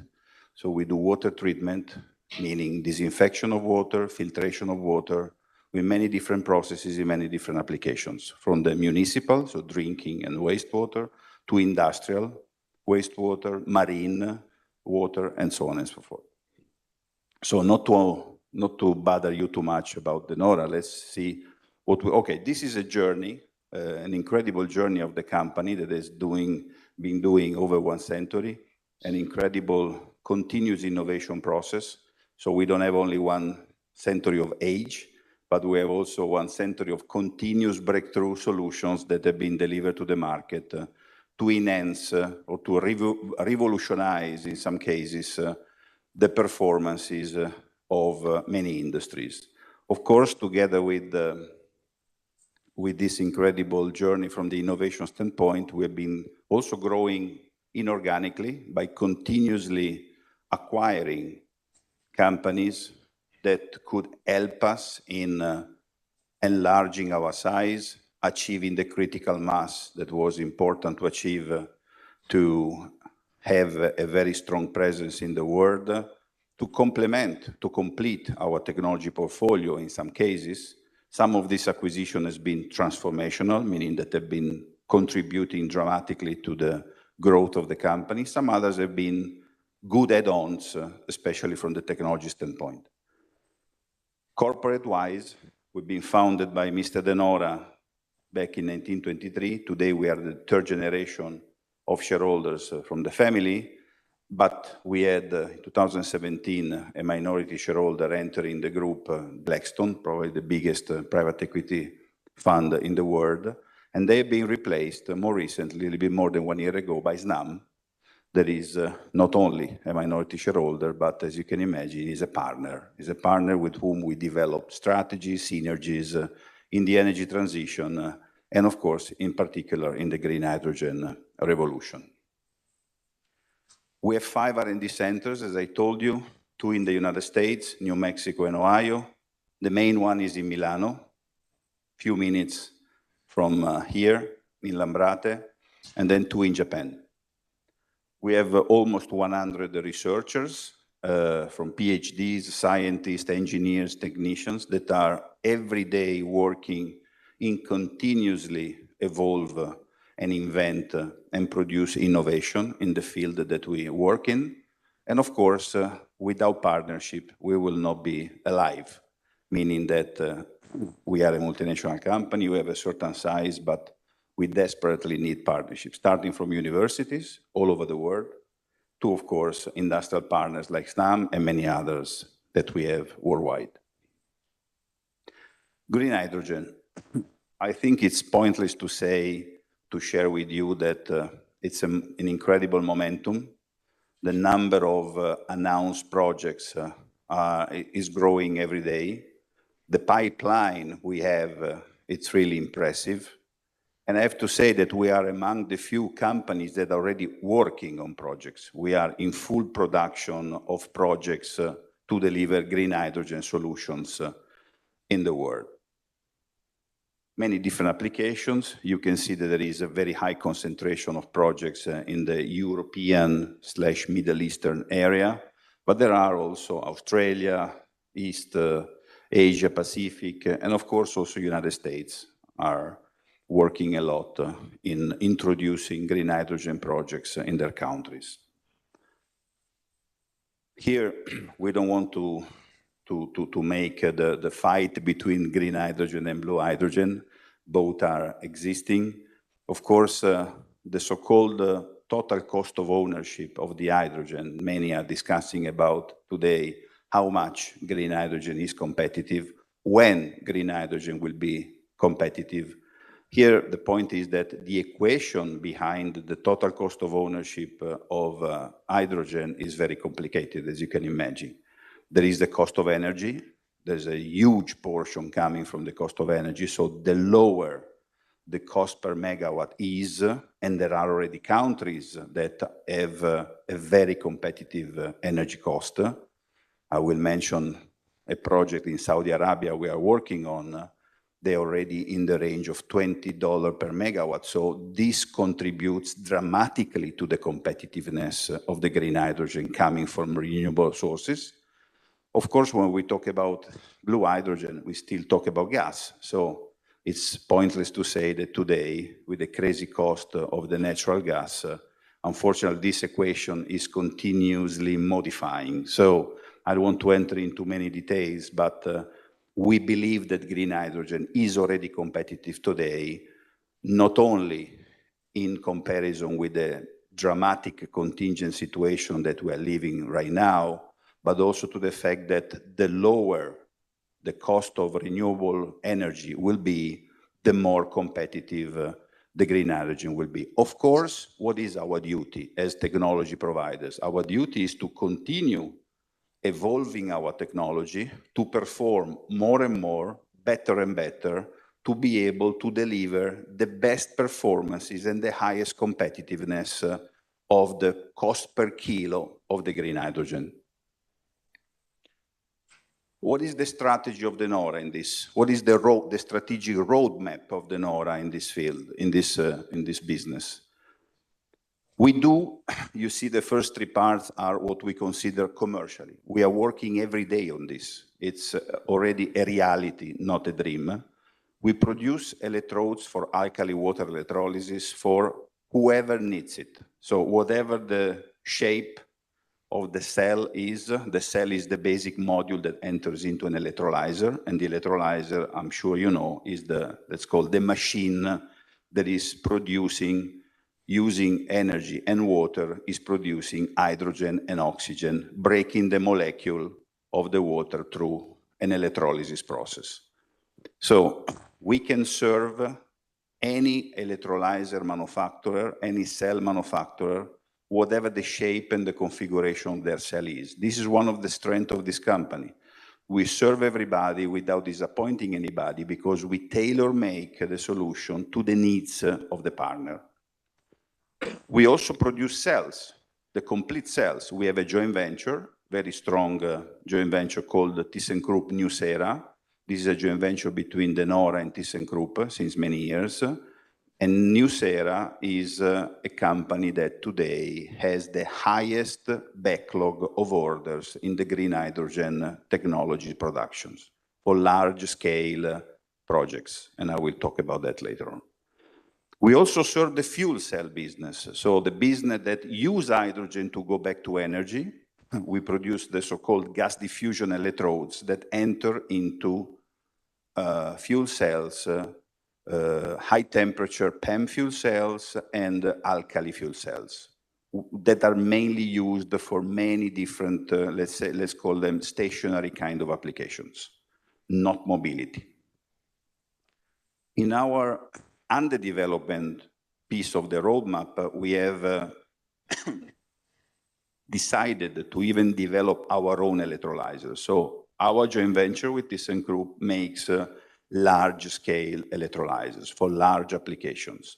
At the same time, we decided that it was a good opportunity also to develop a smaller scale electrolyzer, fully modular, fully containerized, as you see in the picture, that can serve the smaller applications. And we know that, for example, in Italy, there will be many smaller applications like mobility, trains, any sort of hard-to-abate industry that need not enormous plants, but needs quantities of green hydrogen every day to be used in their processes or to be used as raw materials in their transformation processes. So we are also developing electrolyzer.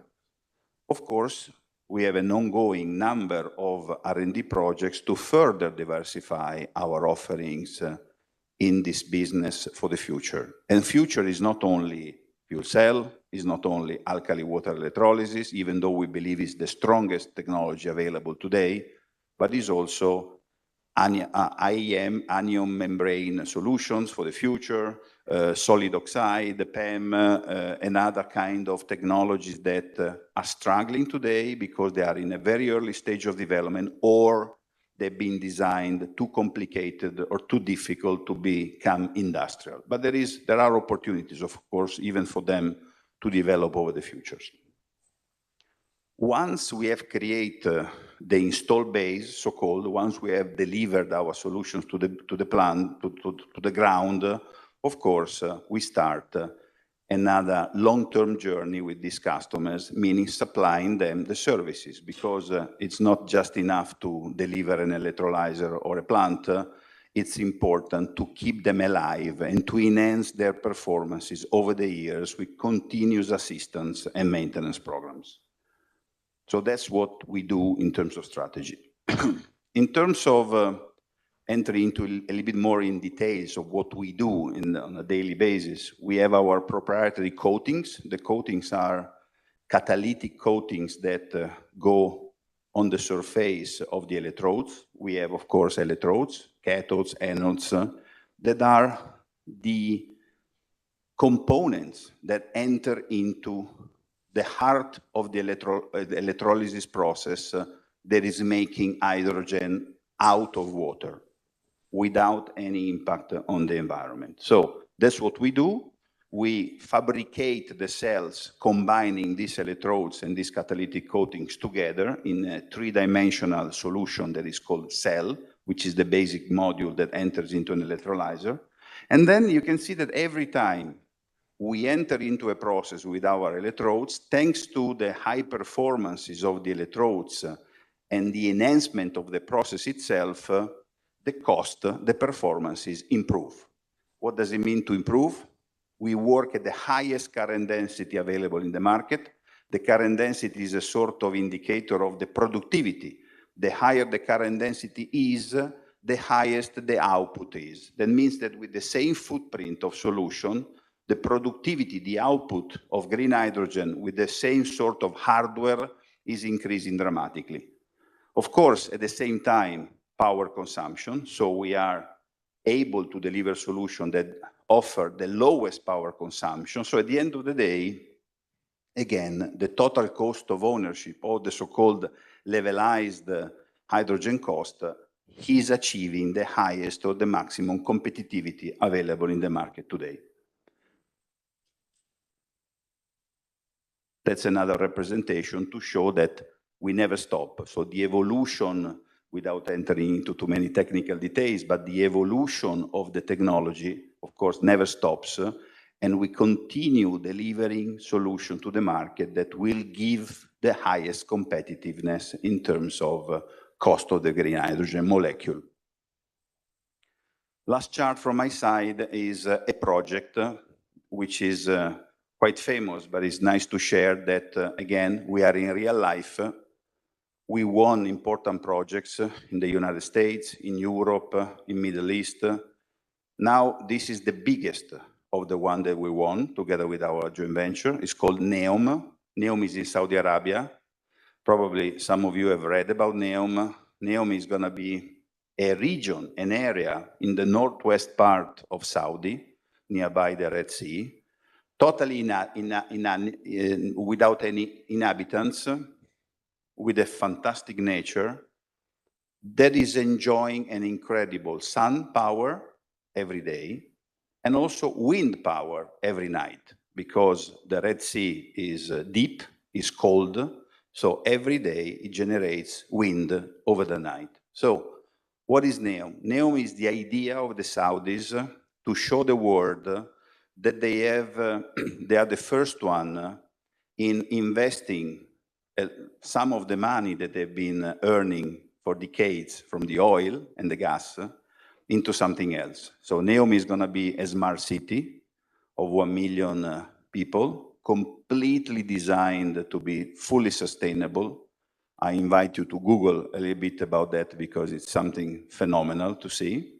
But of course, this city will have a sort of industrial city nearby in the south that is going to called Oxagon, that will contain a lot of high-tech manufacturing companies to sustain the city and the region itself, or to produce sellable competitive products. We've been one of the first entering into this region. We have signed a contract to produce the largest green hydrogen factory in the world. They're building now 4 gigawatts of renewable energy, 2 gigawatts from wind, 2 gigawatts from sun. Out of this 4 gigawatts, 2.2 gigawatts are going to be delivered into a factory, a plant that we are building together with our joint venture with ThyssenKrupp, that is going to produce 650 tons a day of green hydrogen. That's a phenomenal project because it's like 3 San Siro stadium kind of size. And most of this green hydrogen, because there are many players in this business, there is not only the Saudi government, but there is Aqua Power, very famous public company in Saudi doing wind, solar, desalination solutions, Air Products, one of the Fortune 500 companies in the United States that is selling gas and chemical products, and us as technology suppliers. So in this case, most of the hydrogen is going to be transformed further into green ammonia, because transporting green ammonia is easier, much easier than transporting green hydrogen. And this will become the new oil. The green ammonia will be loaded in the ships on the border of the sea. They're building an incredible port in the Duba area. And all the ships will transport and sell the green ammonia all over the world. With green ammonia, you might know that they're going to make green fertilizers and green fuels, actually. There are many activities, many projects going on around the green ammonia to replace diesel engines and many other applications. So this is a complete value chain, starting from natural resources, sun and wind, to be further transformed in a very competitive way, thanks to the low cost of energy, but thanks also to the high productivity and the high performances of our solutions, to make competitive green hydrogen, competitive green ammonia, that will become the new oil of the future. That's it. Thank you very much.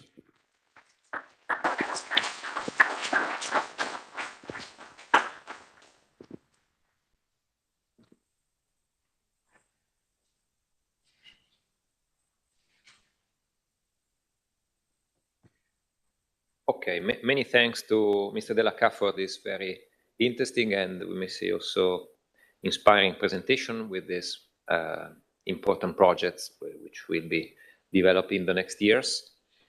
So our schedule now will move straight to the presentation from Dr. Marco Piuri from FNM. Since we probably skipped the presentation from the Dubai Electricity and Water Authority due to another, let's say, unexpected overlap and event. So we should be able to connect with FNM. Okay, very well. I see you're already online. So welcome to Marco Piuri. For the next presentation. Can you hear us? Yeah, I can hear. Yeah. Can you hear me? Yeah. Okay, it's a bit difficult to hear you correctly. Now let's wait for a while if there's any adjustment. I don't know. But no. At any rate, we hear you. Now, is it better now? It's a bit too high in volume. Let's say too loud. I don't know why. Or a bit, maybe we can do something on our side. Now, is it better now? Now it's better, yes. Okay, great. Okay, so it's okay. The floor is to you. Thank you. Thank you very much. Good afternoon to everybody. It's really a pleasure to be here and to have the opportunity to present our project, especially after such a very interesting, let's say, morning in Italy. Because I mean, what has been presented before me by the other speakers is really great because it shows what is happening and which kind of commitment and effort is put in place by, let's say, the big players in terms of energy and technology regarding hydrogen. So it's good for me now to go to present what we are doing as a mobility operator. And so with a completely, let's say, with a different perspective. First of all, let me just take a few minutes just to give a very, very, let me say, short overview of our group, because I assume that, I mean, not everybody, let me say, is aware of what we are and what we are doing. You see here some key figures, but mainly when we talk about FNM Group, we are talking about a mother company that is FNM Limited Company that is listed at the stock exchange in Milan, and with a main shareholder that is Lombardy Region, the regional government, with the 57% of the stakes. The mother company then is in control of some associates, over 20 companies, all, let me say, operating in the mobility sector, mainly when we talk about people mobility and passengers. Normally, we present our business in 4 segments, and you see in this slide that there is, the first one is ROSCO and service. That means a typical activity of FNM as a mother company, but then the ROSCO activity. So FNM is buying train sets and renting train sets to operating company. Then we have the management of the railway infrastructure, because there is a concessionary into the control of FNM that is Ferrovie Nord. Ferrovie Nord manages, let's say, 1/3 of the rail infrastructure in Lombardy, and this is the infrastructure located in the north-west part of the region, 300 kilometers more or less. Then we have a significant activity also in bus local transport, so road transportation, over 700 buses, mainly in Lombardy and in Verona. And let me say, since last year, now we are also in control of a very important motorway in the Lombardy region, that is Milano-Serra Valle. And so the motorway connecting Milano down to Genova and also operating the rings around Milano. So let me say, FNM is a sort of, let me say, really integrated, from a physical perspective, a digital perspective, really integrated company in terms of mobility, managing different modes of transportation, managing infrastructure. And this is the way, let me say, we look at the mobility in itself. When we move to another important player is Trenord, because Trenord is a JV, 50-50, 50% FNM and 50% Trenitalia, so the FS group. Trenord is the rail company operating all the regional rail services in Lombardy. You see here some figures. I'm not going through them, but of course these figures refers to 2019, then the 2020 and 2021 different figures. But more or less we are saying that we operate over 2,000 trains per day. That means over 40 million train kilometers. So this kind of production in terms of rail services at the regional level is more or less 1/3 of the total national regional production, rail production. And that means that Trenord is, let me say, comparable to a state-owned rail company in countries like the Netherlands or Belgium or something like this. Trenord operates in all the Lombardy region and with different kind of services. So I mentioned FNM, I mentioned Ferrovie Nord, the infrastructure company, and then I mentioned Trenord. These are the 3 players involved, and that they decided to set up what we called, first of all, our Iseo Hydrogen Valley, and then also I will say something also to regarding another project that is related to the motorway. So 2 projects from the perspective of mobility operator. One is H2 Iseo, and so is related to the rail and bus local transportation in the Valle Camonica, so in that area of Lombardy. And then there is also a project that is at the early stage compared to the first one, but a project regarding the motorway and what we are thinking to develop in terms of road transportation. First of all, the H2 Iseo. Okay, oh, sorry. Just to position in terms of also geography, the two projects, you can see that both of them are within the area that is related to the 10T corridors. So what we're trying to develop is something that is, in our view, fully coherent with the European plan and really, let me say, related to what is foreseen in terms of infrastructure development. And so you can see in the northern part is the H2 Iseo, Valle Camonica, and then you see the orange line is the motorway. Now, talking about H2 Iseo, what, in my view, is, let me say, interesting in this project is that it's a project started from the demand. So, you know, we know that when we talk about the, let's say, exciting but also challenging journey regarding hydrogen, one of the key issues is, okay, where is the demand of hydrogen and which kind of demand we can try to serve? In this case, the starting point of the project is really demand. And so Trenord that took the decision to decarbonize the fleet. You have to consider that out of over 400 train sets, almost 100 are, let me say, diesel train sets, and some of them really, really old. So the decision was, okay, we need to decarbonize our fleet. And how is possible to decarbonize? Hydrogen is a solution. The other solution could be fully electric when we talk about, let me say, pantograph and battery. But now talking about the hydrogen. So that was the decision. And then why the Valle Camonica and why the H2 Iseo? Because when we look at our network, there is a, let's say, quite a long rail line, crossing, let's say, the Valle Camonica. So from Brescia up to Evolo. It's a line over 100 kilometers, so quite long. And so really not feasible in terms of full electric trains. And with a significant cost in terms of money, in terms of time, if the decision would be to electrify this line. So let's say the best place probably where to start this project in order to provide a different solution in terms of energy because of this, let me say, rail infrastructure. Also, of course, I mean, I guess that everybody knows when we talk about Valle Camonica, we talk about, let me say, UNESCO heritage. We are talking about a very, very quite famous, let me say, area in terms of wine production and so on. So also in terms of environment and green is the best place probably where to start this kind of project. So that's the demand. After this decision taken by Trenord, FNM decided, let me say, to drive the project from this perspective.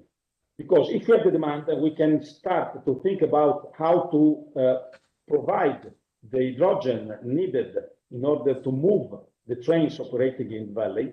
FNM took the decision to take the, let's say, the leadership of the project and took the decision also to invest, I mean, its own money in this project, not only in order to buy the trains required in order to replace the diesel train set, but also to, let's say, favor and let's say, push the journey to set up so the hydrogen district in this area.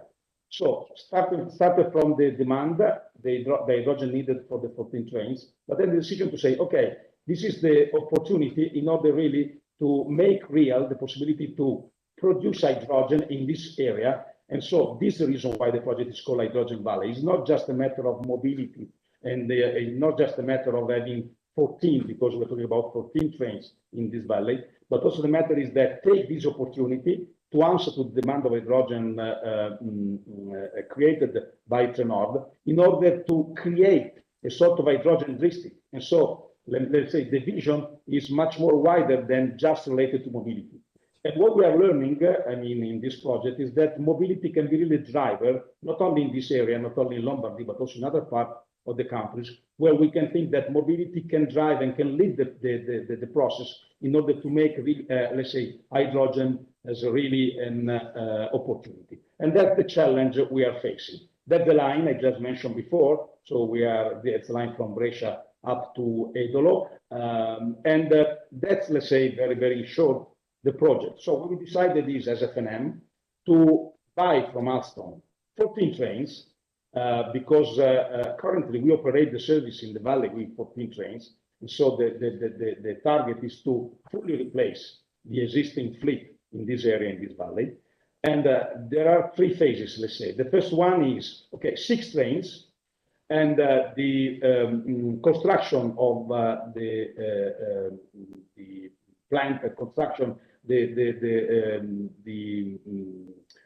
place where we can produce the hydrogen required by the 6 trains.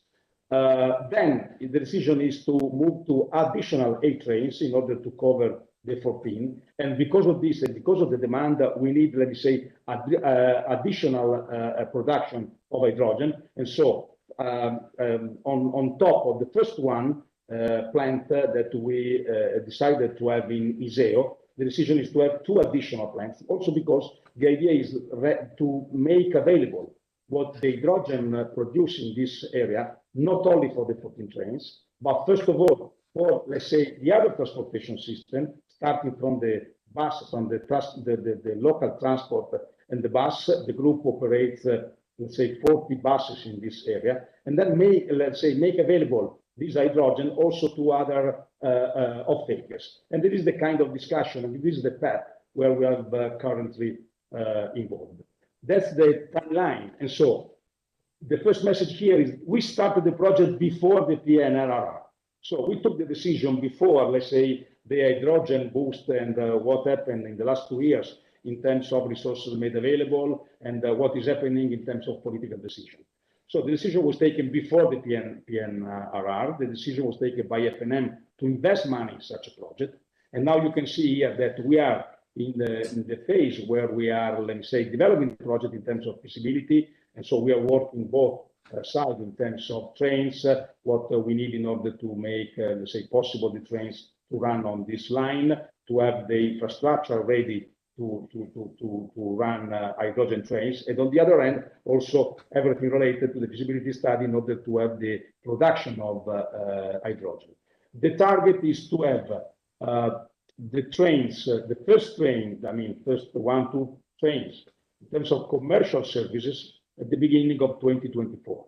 And to complete also with the second phase before the Olympic Games in 2026. So let's say it's quite, ambitious, quite challenging in order, let me say, to get the final phase of this project before the Olympic Games. But that's the challenge that we decided to take, and this is where we are at the moment. So we are doing everything in order to really be ready according to this time scale in order to operate the first train. Because, the agreement and the contract with Alstom stated that we will have the first train in order to start, let me say, everything related to the availability of the train mid-2023. We are learning a lot because in this case, it's not just a discussion about strategy. It's really, let me say, how it's possible to make real such a project. And let's say we are facing, let me say, the complexity on one side of this kind of project, because it's a matter of, let's say, procedures and permitting, quite difficult, especially in a country like Italy, because we are doing something that is new. And so we have to go and to find what is possible to be applied also in such a field. And so it's a matter of procedure, authorization, permitting, and everything else. We are dealing, and we are, let me say, quite satisfied in the term of cooperation with the safety agency in Italy, because there is, of course, to face everything related to safety, and how it's possible to set up the right solution in this respect. And also, let's say, we are facing everything related to the hydrogen production, that's the reason why we took the decision to have the first plant in the within the Iseo station, in order at the first stage to cut all the costs related to transportation and distribution of the hydrogen. And also we took the decision to go for a technology that is the steel reforming technology with CO2 capture. We are aware and we are involved in the debate regarding the different colors of hydrogen. For sure, this is not green in terms of renewable source of energy, but in our view is fully green because, let's say, is a steam reforming from biomethane and with the CO2 capture. So it's CO2 negative in terms of emission. But that's it. The decision to go for this technology and to have the plant in the Iseo station is because we want really to move quick and to be ready according to this time scale in front of you. We are aware that we are not the only one, but for sure we think that we are, let me say, the more advanced project in Italy. You can see here in this slide, there are other companies, and so we are aware that what is happening in Germany, what is happening in France, and the different projects. And we are trying to share our experience and what is happening at this level. I'm going to close just to mention very, very briefly that starting from the experience in H2 Iseo, so related to the rail service, now because of Milano Serravalle, and because now we are also the owner of this such important motorway in Lombardy region, we decided also to start a project related to hydrogen, also regarding motorway. You can see in this slide very briefly, the orange, as I said before, is the motorway, and you can see, I don't know, gray or let me say light blue. Sorry, but dots that are the 5 areas where we are, let me say, doing our feasibility study in order to build up, let me say, the hydrogen refuel stations that can serve our motorway infrastructure. In this case, as I said, we are at the early stage, but we are really working very well with our controlled company, Milano Serravalle, in order to start the project and to take part of the process also related to this infrastructure. Here you can, a very brief summary saying that our idea is to start with the 5 hydrogen refueling station. So Milano Serravalle, so A7 and the rings around Milan. But the project is structured in a way that can, like I say, progressively be scaled up and grow, and so to have additional refueling station, and also moving toward this direction. Of course, also in this case, we have to think about how to produce or where we can find the hydrogen required to provide the hydrogen for this hydrogen refuel station, and thinking about also in this case, let's say the production for renewable energy and so on. So again, it's a sort, let me say, of journal. So in this case, the starting point at the moment is where we can build up and where we can construct the hydrogen refuel station. Thank you very much.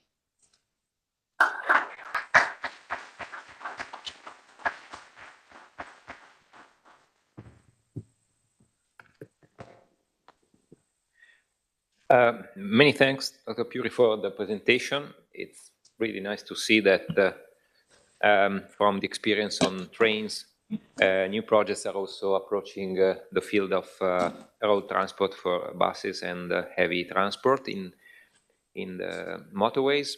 So let's say in line with what we see for the long-term transition to decarbonization that we many times mentioned this morning.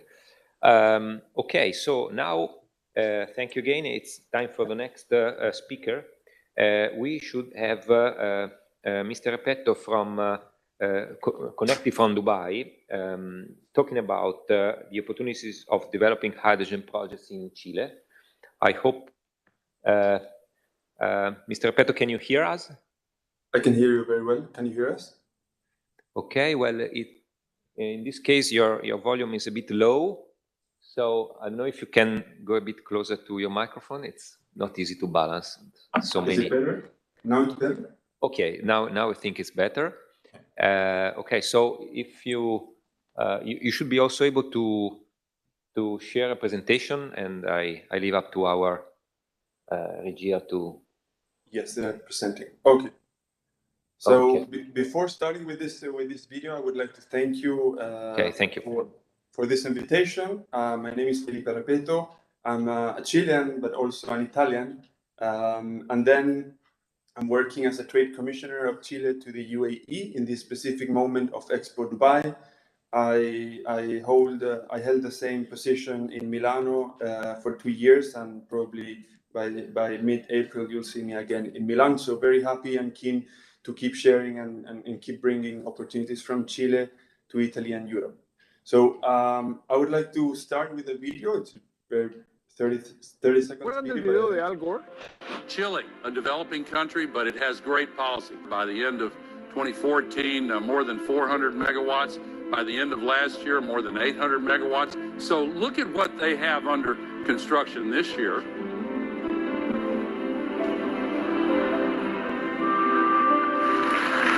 that great? I love this. 13.3 gigawatts. Algunos pensaron entonces que esa cifra era solo un sueño, una aspiración, influida quizás por una charla que buscaba mover a la acción a otros países más grandes y poderosos que no estaban haciendo en ese frente lo suficiente. Pero ¿saben qué? La historia se ha puesto mucho más emocionante. Vean.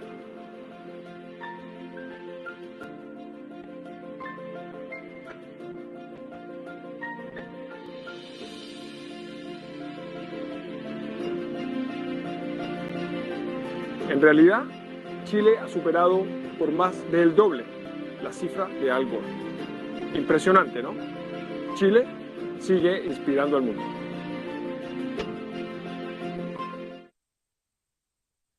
So thank you. I would like to, I wanted to start with this video because when people listen about Chile, the first thing is they think it's a country very far away. And we've been doing a lot. The next one, please. So the idea here is to share with Chile the hydrogen strategy, which is the continuation, of course, of the renewable energy strategy. So first of all, Chile is a country that has been very well committed in every forum and every international arena.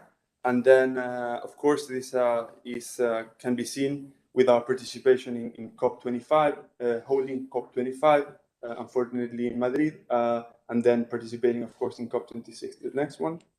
And then we are very much committed to carbon neutrality. The figures that we were showing before in the video, you can see that last year we doubled our solar and wind capacity. We added 6 gigawatts to our network, and these numbers are key. If you can continue with the next slide, these numbers and figures are key if we want to really and seriously speak about getting to carbon neutrality scenario, in which you'll see that green hydrogen, the next one, uses at least 1/5 of all the efforts globally. And then I don't know if in Milano you're seeing the graph, the numbers. Here we can't see it very well, but you'll see that the price we've been setting records in the price of solar PV per megawatt hour, $13 and then also showing that we need technology, and then we also need ambition. We need ambition to continue doing energy actions and to keep making this price lower and lower. And I'm really sure that what is going to happen with hydrogen is very much what we are seeing here. And I'm here to speak to you also to motivate and to show what Chile can offer you in this area. Chile is the first global investment, is ranked as first globally in renewable energy in 2020. And the next one, and we've been achieving wonderful things. So I don't want to stop in this, in what the power of green hydrogen is. In Chile, we only speak about green hydrogen because we don't have fossil fuels. So everything needs to be green. And of course, to make this hydrogen, the amount of energy that will need to be produced in the country is going to be even higher. But we have great conditions. If you can go to the next one.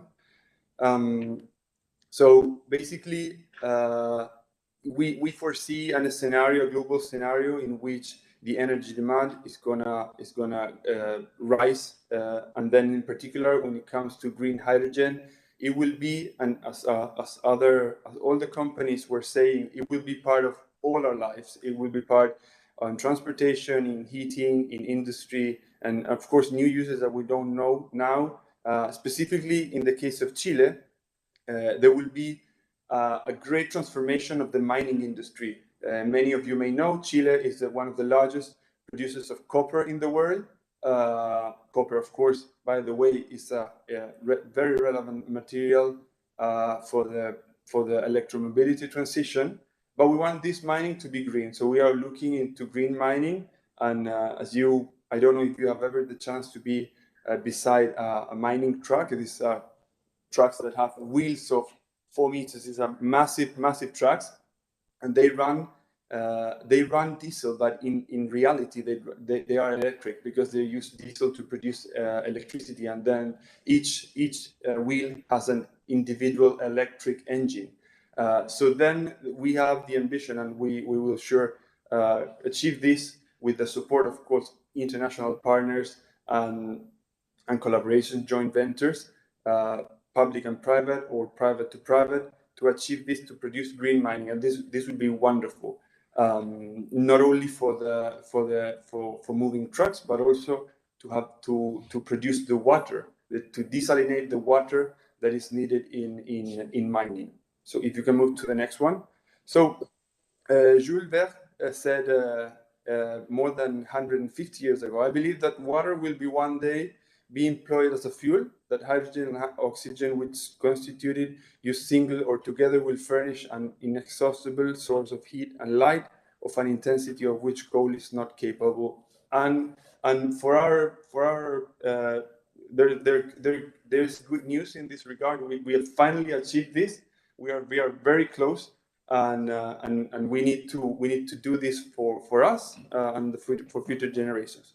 So what's gonna happen in the next years in Chile? So as I was showing before, in 2020 we published our national green hydrogen strategy, and then if you see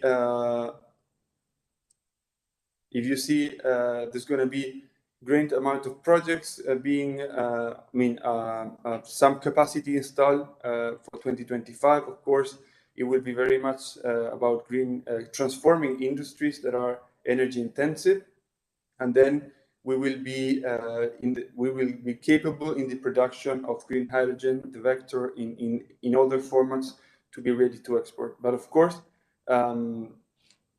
if you go to the next one, please. In terms of specific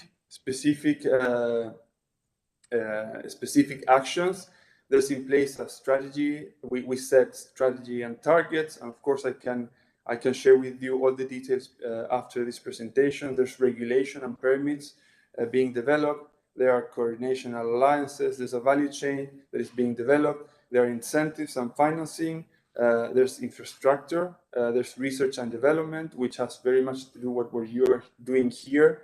And I'll tell you what is being done and already constituted in Chile, and of course the development of human capital. If you go to the next one. So Chile has a great potential not only in solar.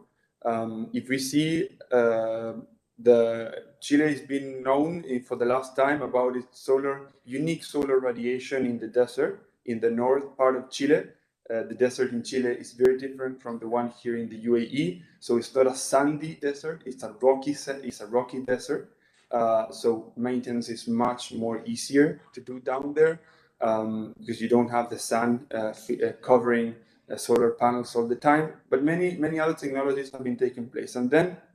In Patagonia, if you go very south, and I know Patagonia is very keen in the minds of all Italians, we have unique conditions. We are talking about, I don't know if it's the only place in the world, but we are talking about, there are some places where 120-meter high wind turbines are able to achieve capacity factors of up to 75%, which is huge. It's massive, and this is onshore. It's not offshore. So investment there is much more easier. And then according to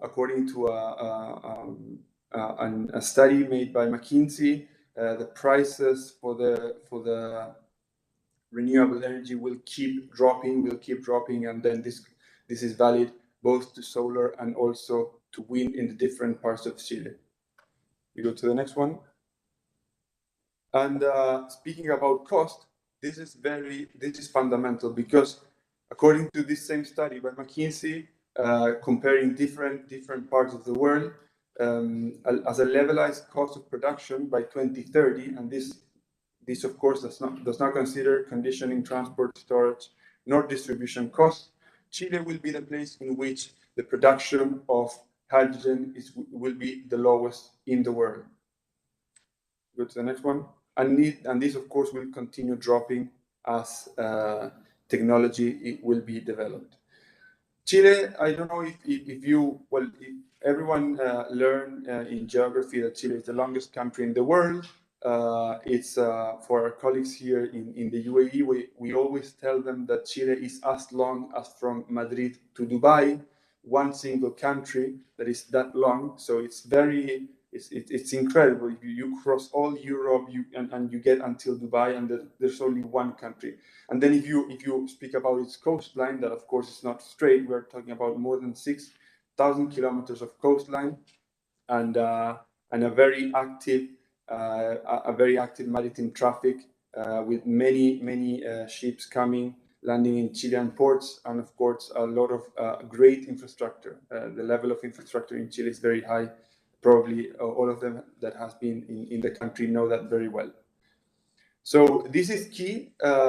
This is key when we speak about transportation, because of course hydrogen is an energy vector, and once you produce it, then you need to go to the centers of consumption. And then when we include this cost of transportation, we have the cost that we are showing there. So it's 33.1, 2.7 US dollars per kilo of these are of course medium prices, mean prices, and of course there will be many or several products that will be sent to the different markets. But of course, and we're speaking about liquid hydrogen, green ammonia, green methanol, and then other exports that will become green because of the hydrogen. And this, if you compare this to other countries, again, when it comes to ammonia, you'll see that these are to the different markets. You'll see that Chile, and we differentiate Chile South and Chile North because of the different sources of energy and costs. You'll see that we are very competitive. We are very competitive, and we are very looking forward to establish and develop this market that study says it's going to be as big as the. You can go to the next one. Sorry, I was speaking about this slide before. You can go to the next one now. It's going to be as important and as relevant as the mining industry as a whole in Chile, which is very big because we're talking about 50% of our GDP in Chile. What else? You can go to the next one, please. Let's talk about achievements to start saying things that have been going on. So if you go to the next one, in the last, so in 2021, there was the first call for financing green hydrogen products, $50 million US. And this second thing is very interesting. I think there's opportunities for collaboration. It was established a Chilean Clean Technologies Institute with funding. It was an international call, and then it's already operating this CTI institution, and I think that there are great opportunities to conduct studies, pilot projects in Chile, and of course share collaboration, because we are in an industry, in a sector in which I would say most countries are at the same level. So there's many things to do in a collaborative way, and I think Chile is the right partner, and the story has shown that this is the right thing. There are of course other things that relates to efficiency law. There are some laws that have been passed, There are possibility of doing fast-track piloting for projects. We are looking to, we have already achieved international alliances, and this is very important to Europe. We have signed MOUs, well, with Singapore, but also with the ports of Rotterdam, with the ports of Antwerp, with Bruges, and joint statements with the UK, Denmark, France, and the Netherlands. So we are developing, the country is developing the value chain. It's already making and preparing for what's going to happen in the future. And I think that the Mediterranean part of Europe, I think Italy has a great opportunity down there. If you move to the next slide, you'll see that they are currently now I'm showing 6, but there are a lot of projects going on. In these projects, I didn't want to mention specific companies, but there are Italian companies that are very much involved in these projects, and they cover, as you can see, whole Chile, and not only for the production of green hydrogen, but also, for instance, the green steel project that is using this energy, renewable energy, to reduce consumption of coke and eventually replace it entirely in the production of steel in Chile. If you go to the next one, and Chile is producing its first green hydrogen molecules. To the next one, we have a national electromobility strategy, we have a long-term climate strategy, we have a national plan for energy efficiency, and we have national energy policy. And what I think is the best, because all these pictures that I'm showing you are faces that you will not see again, because we are in the 4th day of a new government. But when it comes to energy, there was a very smooth transition from the government of President Bachelet to then the government of President Piñera, and then the same happened, and there was many meetings to do a very smooth transition to the current government of President Boris. So it's going to be, energy is a thing that of course has to do with politics, but in which there's a lot of success stories to be told, and then I would say there's a huge matter of agreement when it comes to developing new projects. So if you go to the next one, these are other milestones that the Chilean energy policies will achieve. We can, I'm just showing you this to tell you that there's a lot of documentation, and this is not and documents, official documents that explain all the opportunities, and this is not about, just coming here and say some nice words, and then there's nothing in place. There's institutions in place, there's documents in place, and there are projects actually being constructed or delivered. To the next one, there are collaborations. We're partnering, as I was saying before, with Japan, with Korea, with Singapore, and of course there's a huge collaboration in Europe. Many things as the ones that I was telling you before. The next one, and yeah, this is even more information. We are part of the Clyde Bank Declaration at COP26, of course. For clean shipping, we believe this is also a sector that will be very much transformed. And if you go to the last one, I think this is key, because with hydrogen we are seizing the chance for building a new productive identity for Chile. We've been a country that was seen by Spaniards as the poor country, Kingdom of Chile, no interest at all, because there was no gold in Chile. So we've been always looked at the country and like not in the top 3 list. And then when it came to energy, we didn't have fossil fuels. But I think that now this is the time of Chile. We've been showing this for the last years with the political stability, with the democracy, with a political transition that achieved many social good outcomes, and then now with energy that will fuel not only our country but the world within. So with that, I go to my last slide. I say thank you for this amazing opportunity. If you're interested to contact me, these are my contacts. I'll be in Milano by the end of April. And of course, from the Trade Commission, I'm very glad. It will be my pleasure, of course, to provide assistance, to share opportunities, to put you in contact with the right partners if you're looking for opportunities to enlarge this platform, to make it international, to include other continents. I think there are great opportunities. So thank you very much, and I'm open, of course, to conversation after the end of the presentation. Thank you.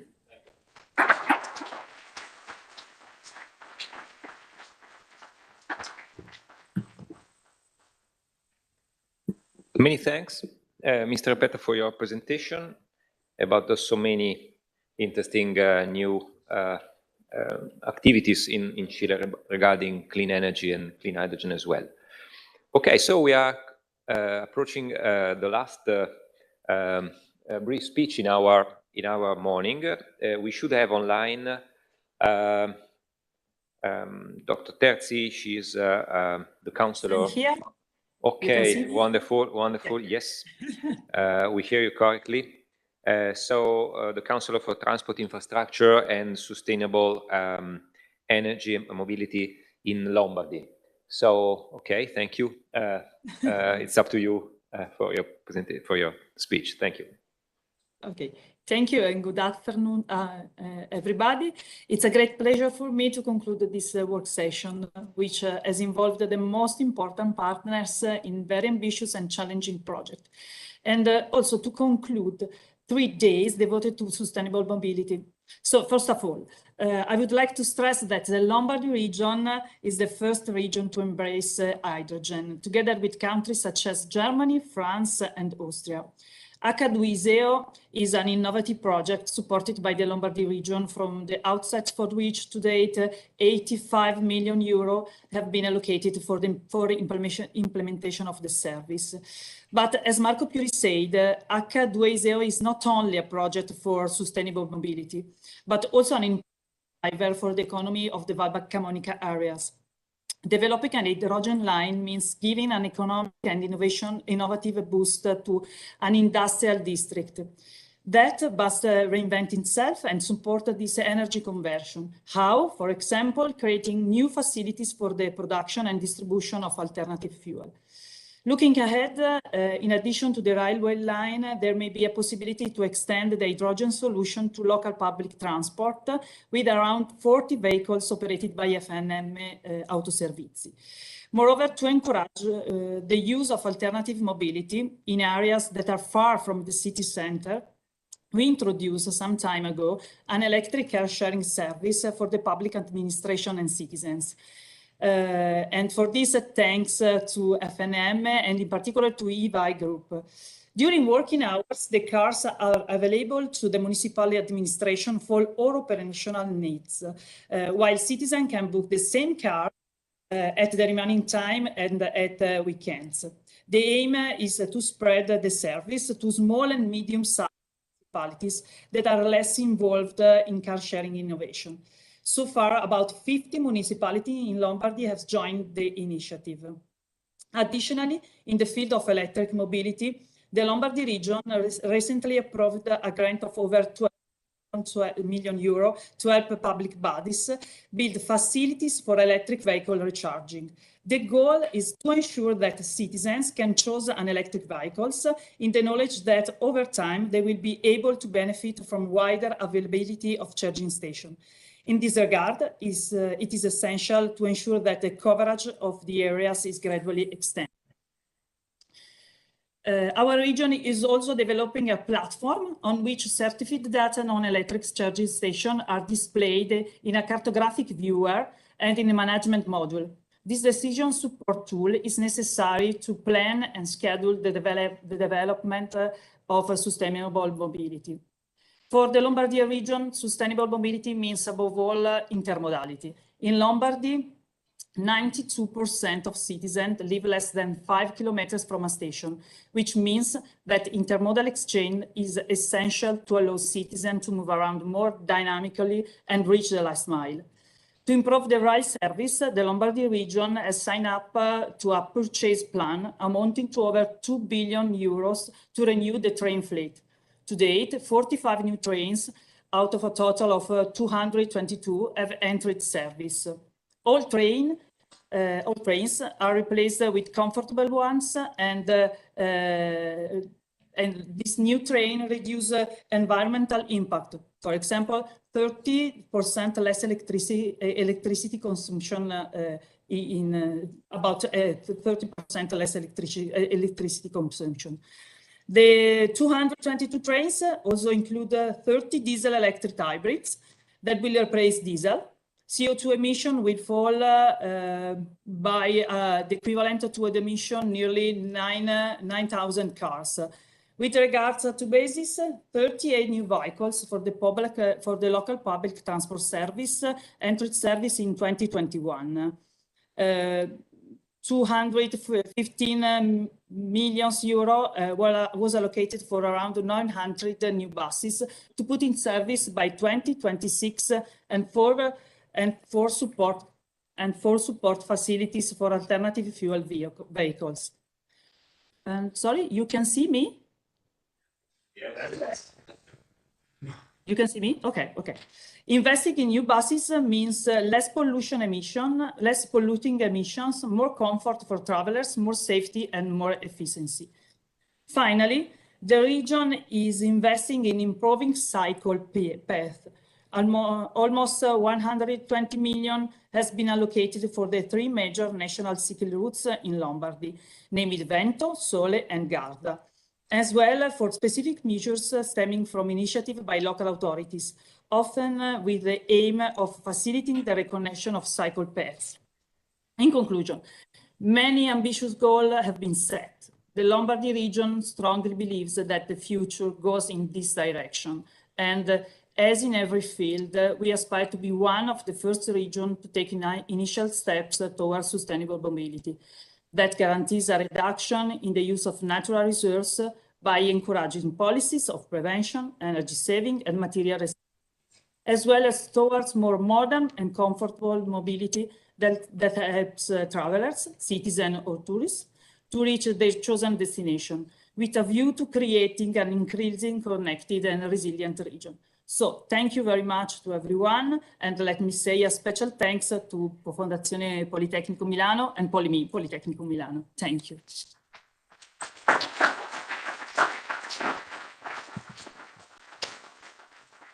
Many thanks also for this last speech and for your greetings and conclusions of our morning. It was really interesting and exciting to have all of you participating today and to hear so many different voices and points of view, all related to the transition to clean energy, to decarbonization, and to the, let's say, underlying need of hydrogen to catch those objectives. So now, thank you again to everybody and all the speakers and all of you. And now we can invite those who are in presence, and unfortunately we cannot do that for those who are online, to a networking event. We have a networking lunch here in our campus, which is available for all our guests. And so thank you again. And we give you an appointment for the next future occasion. We will have our other events, other public events for the Hydrogen Joint Research Platform. So stay in touch with our website and with the news we will release in the future. Thank you again.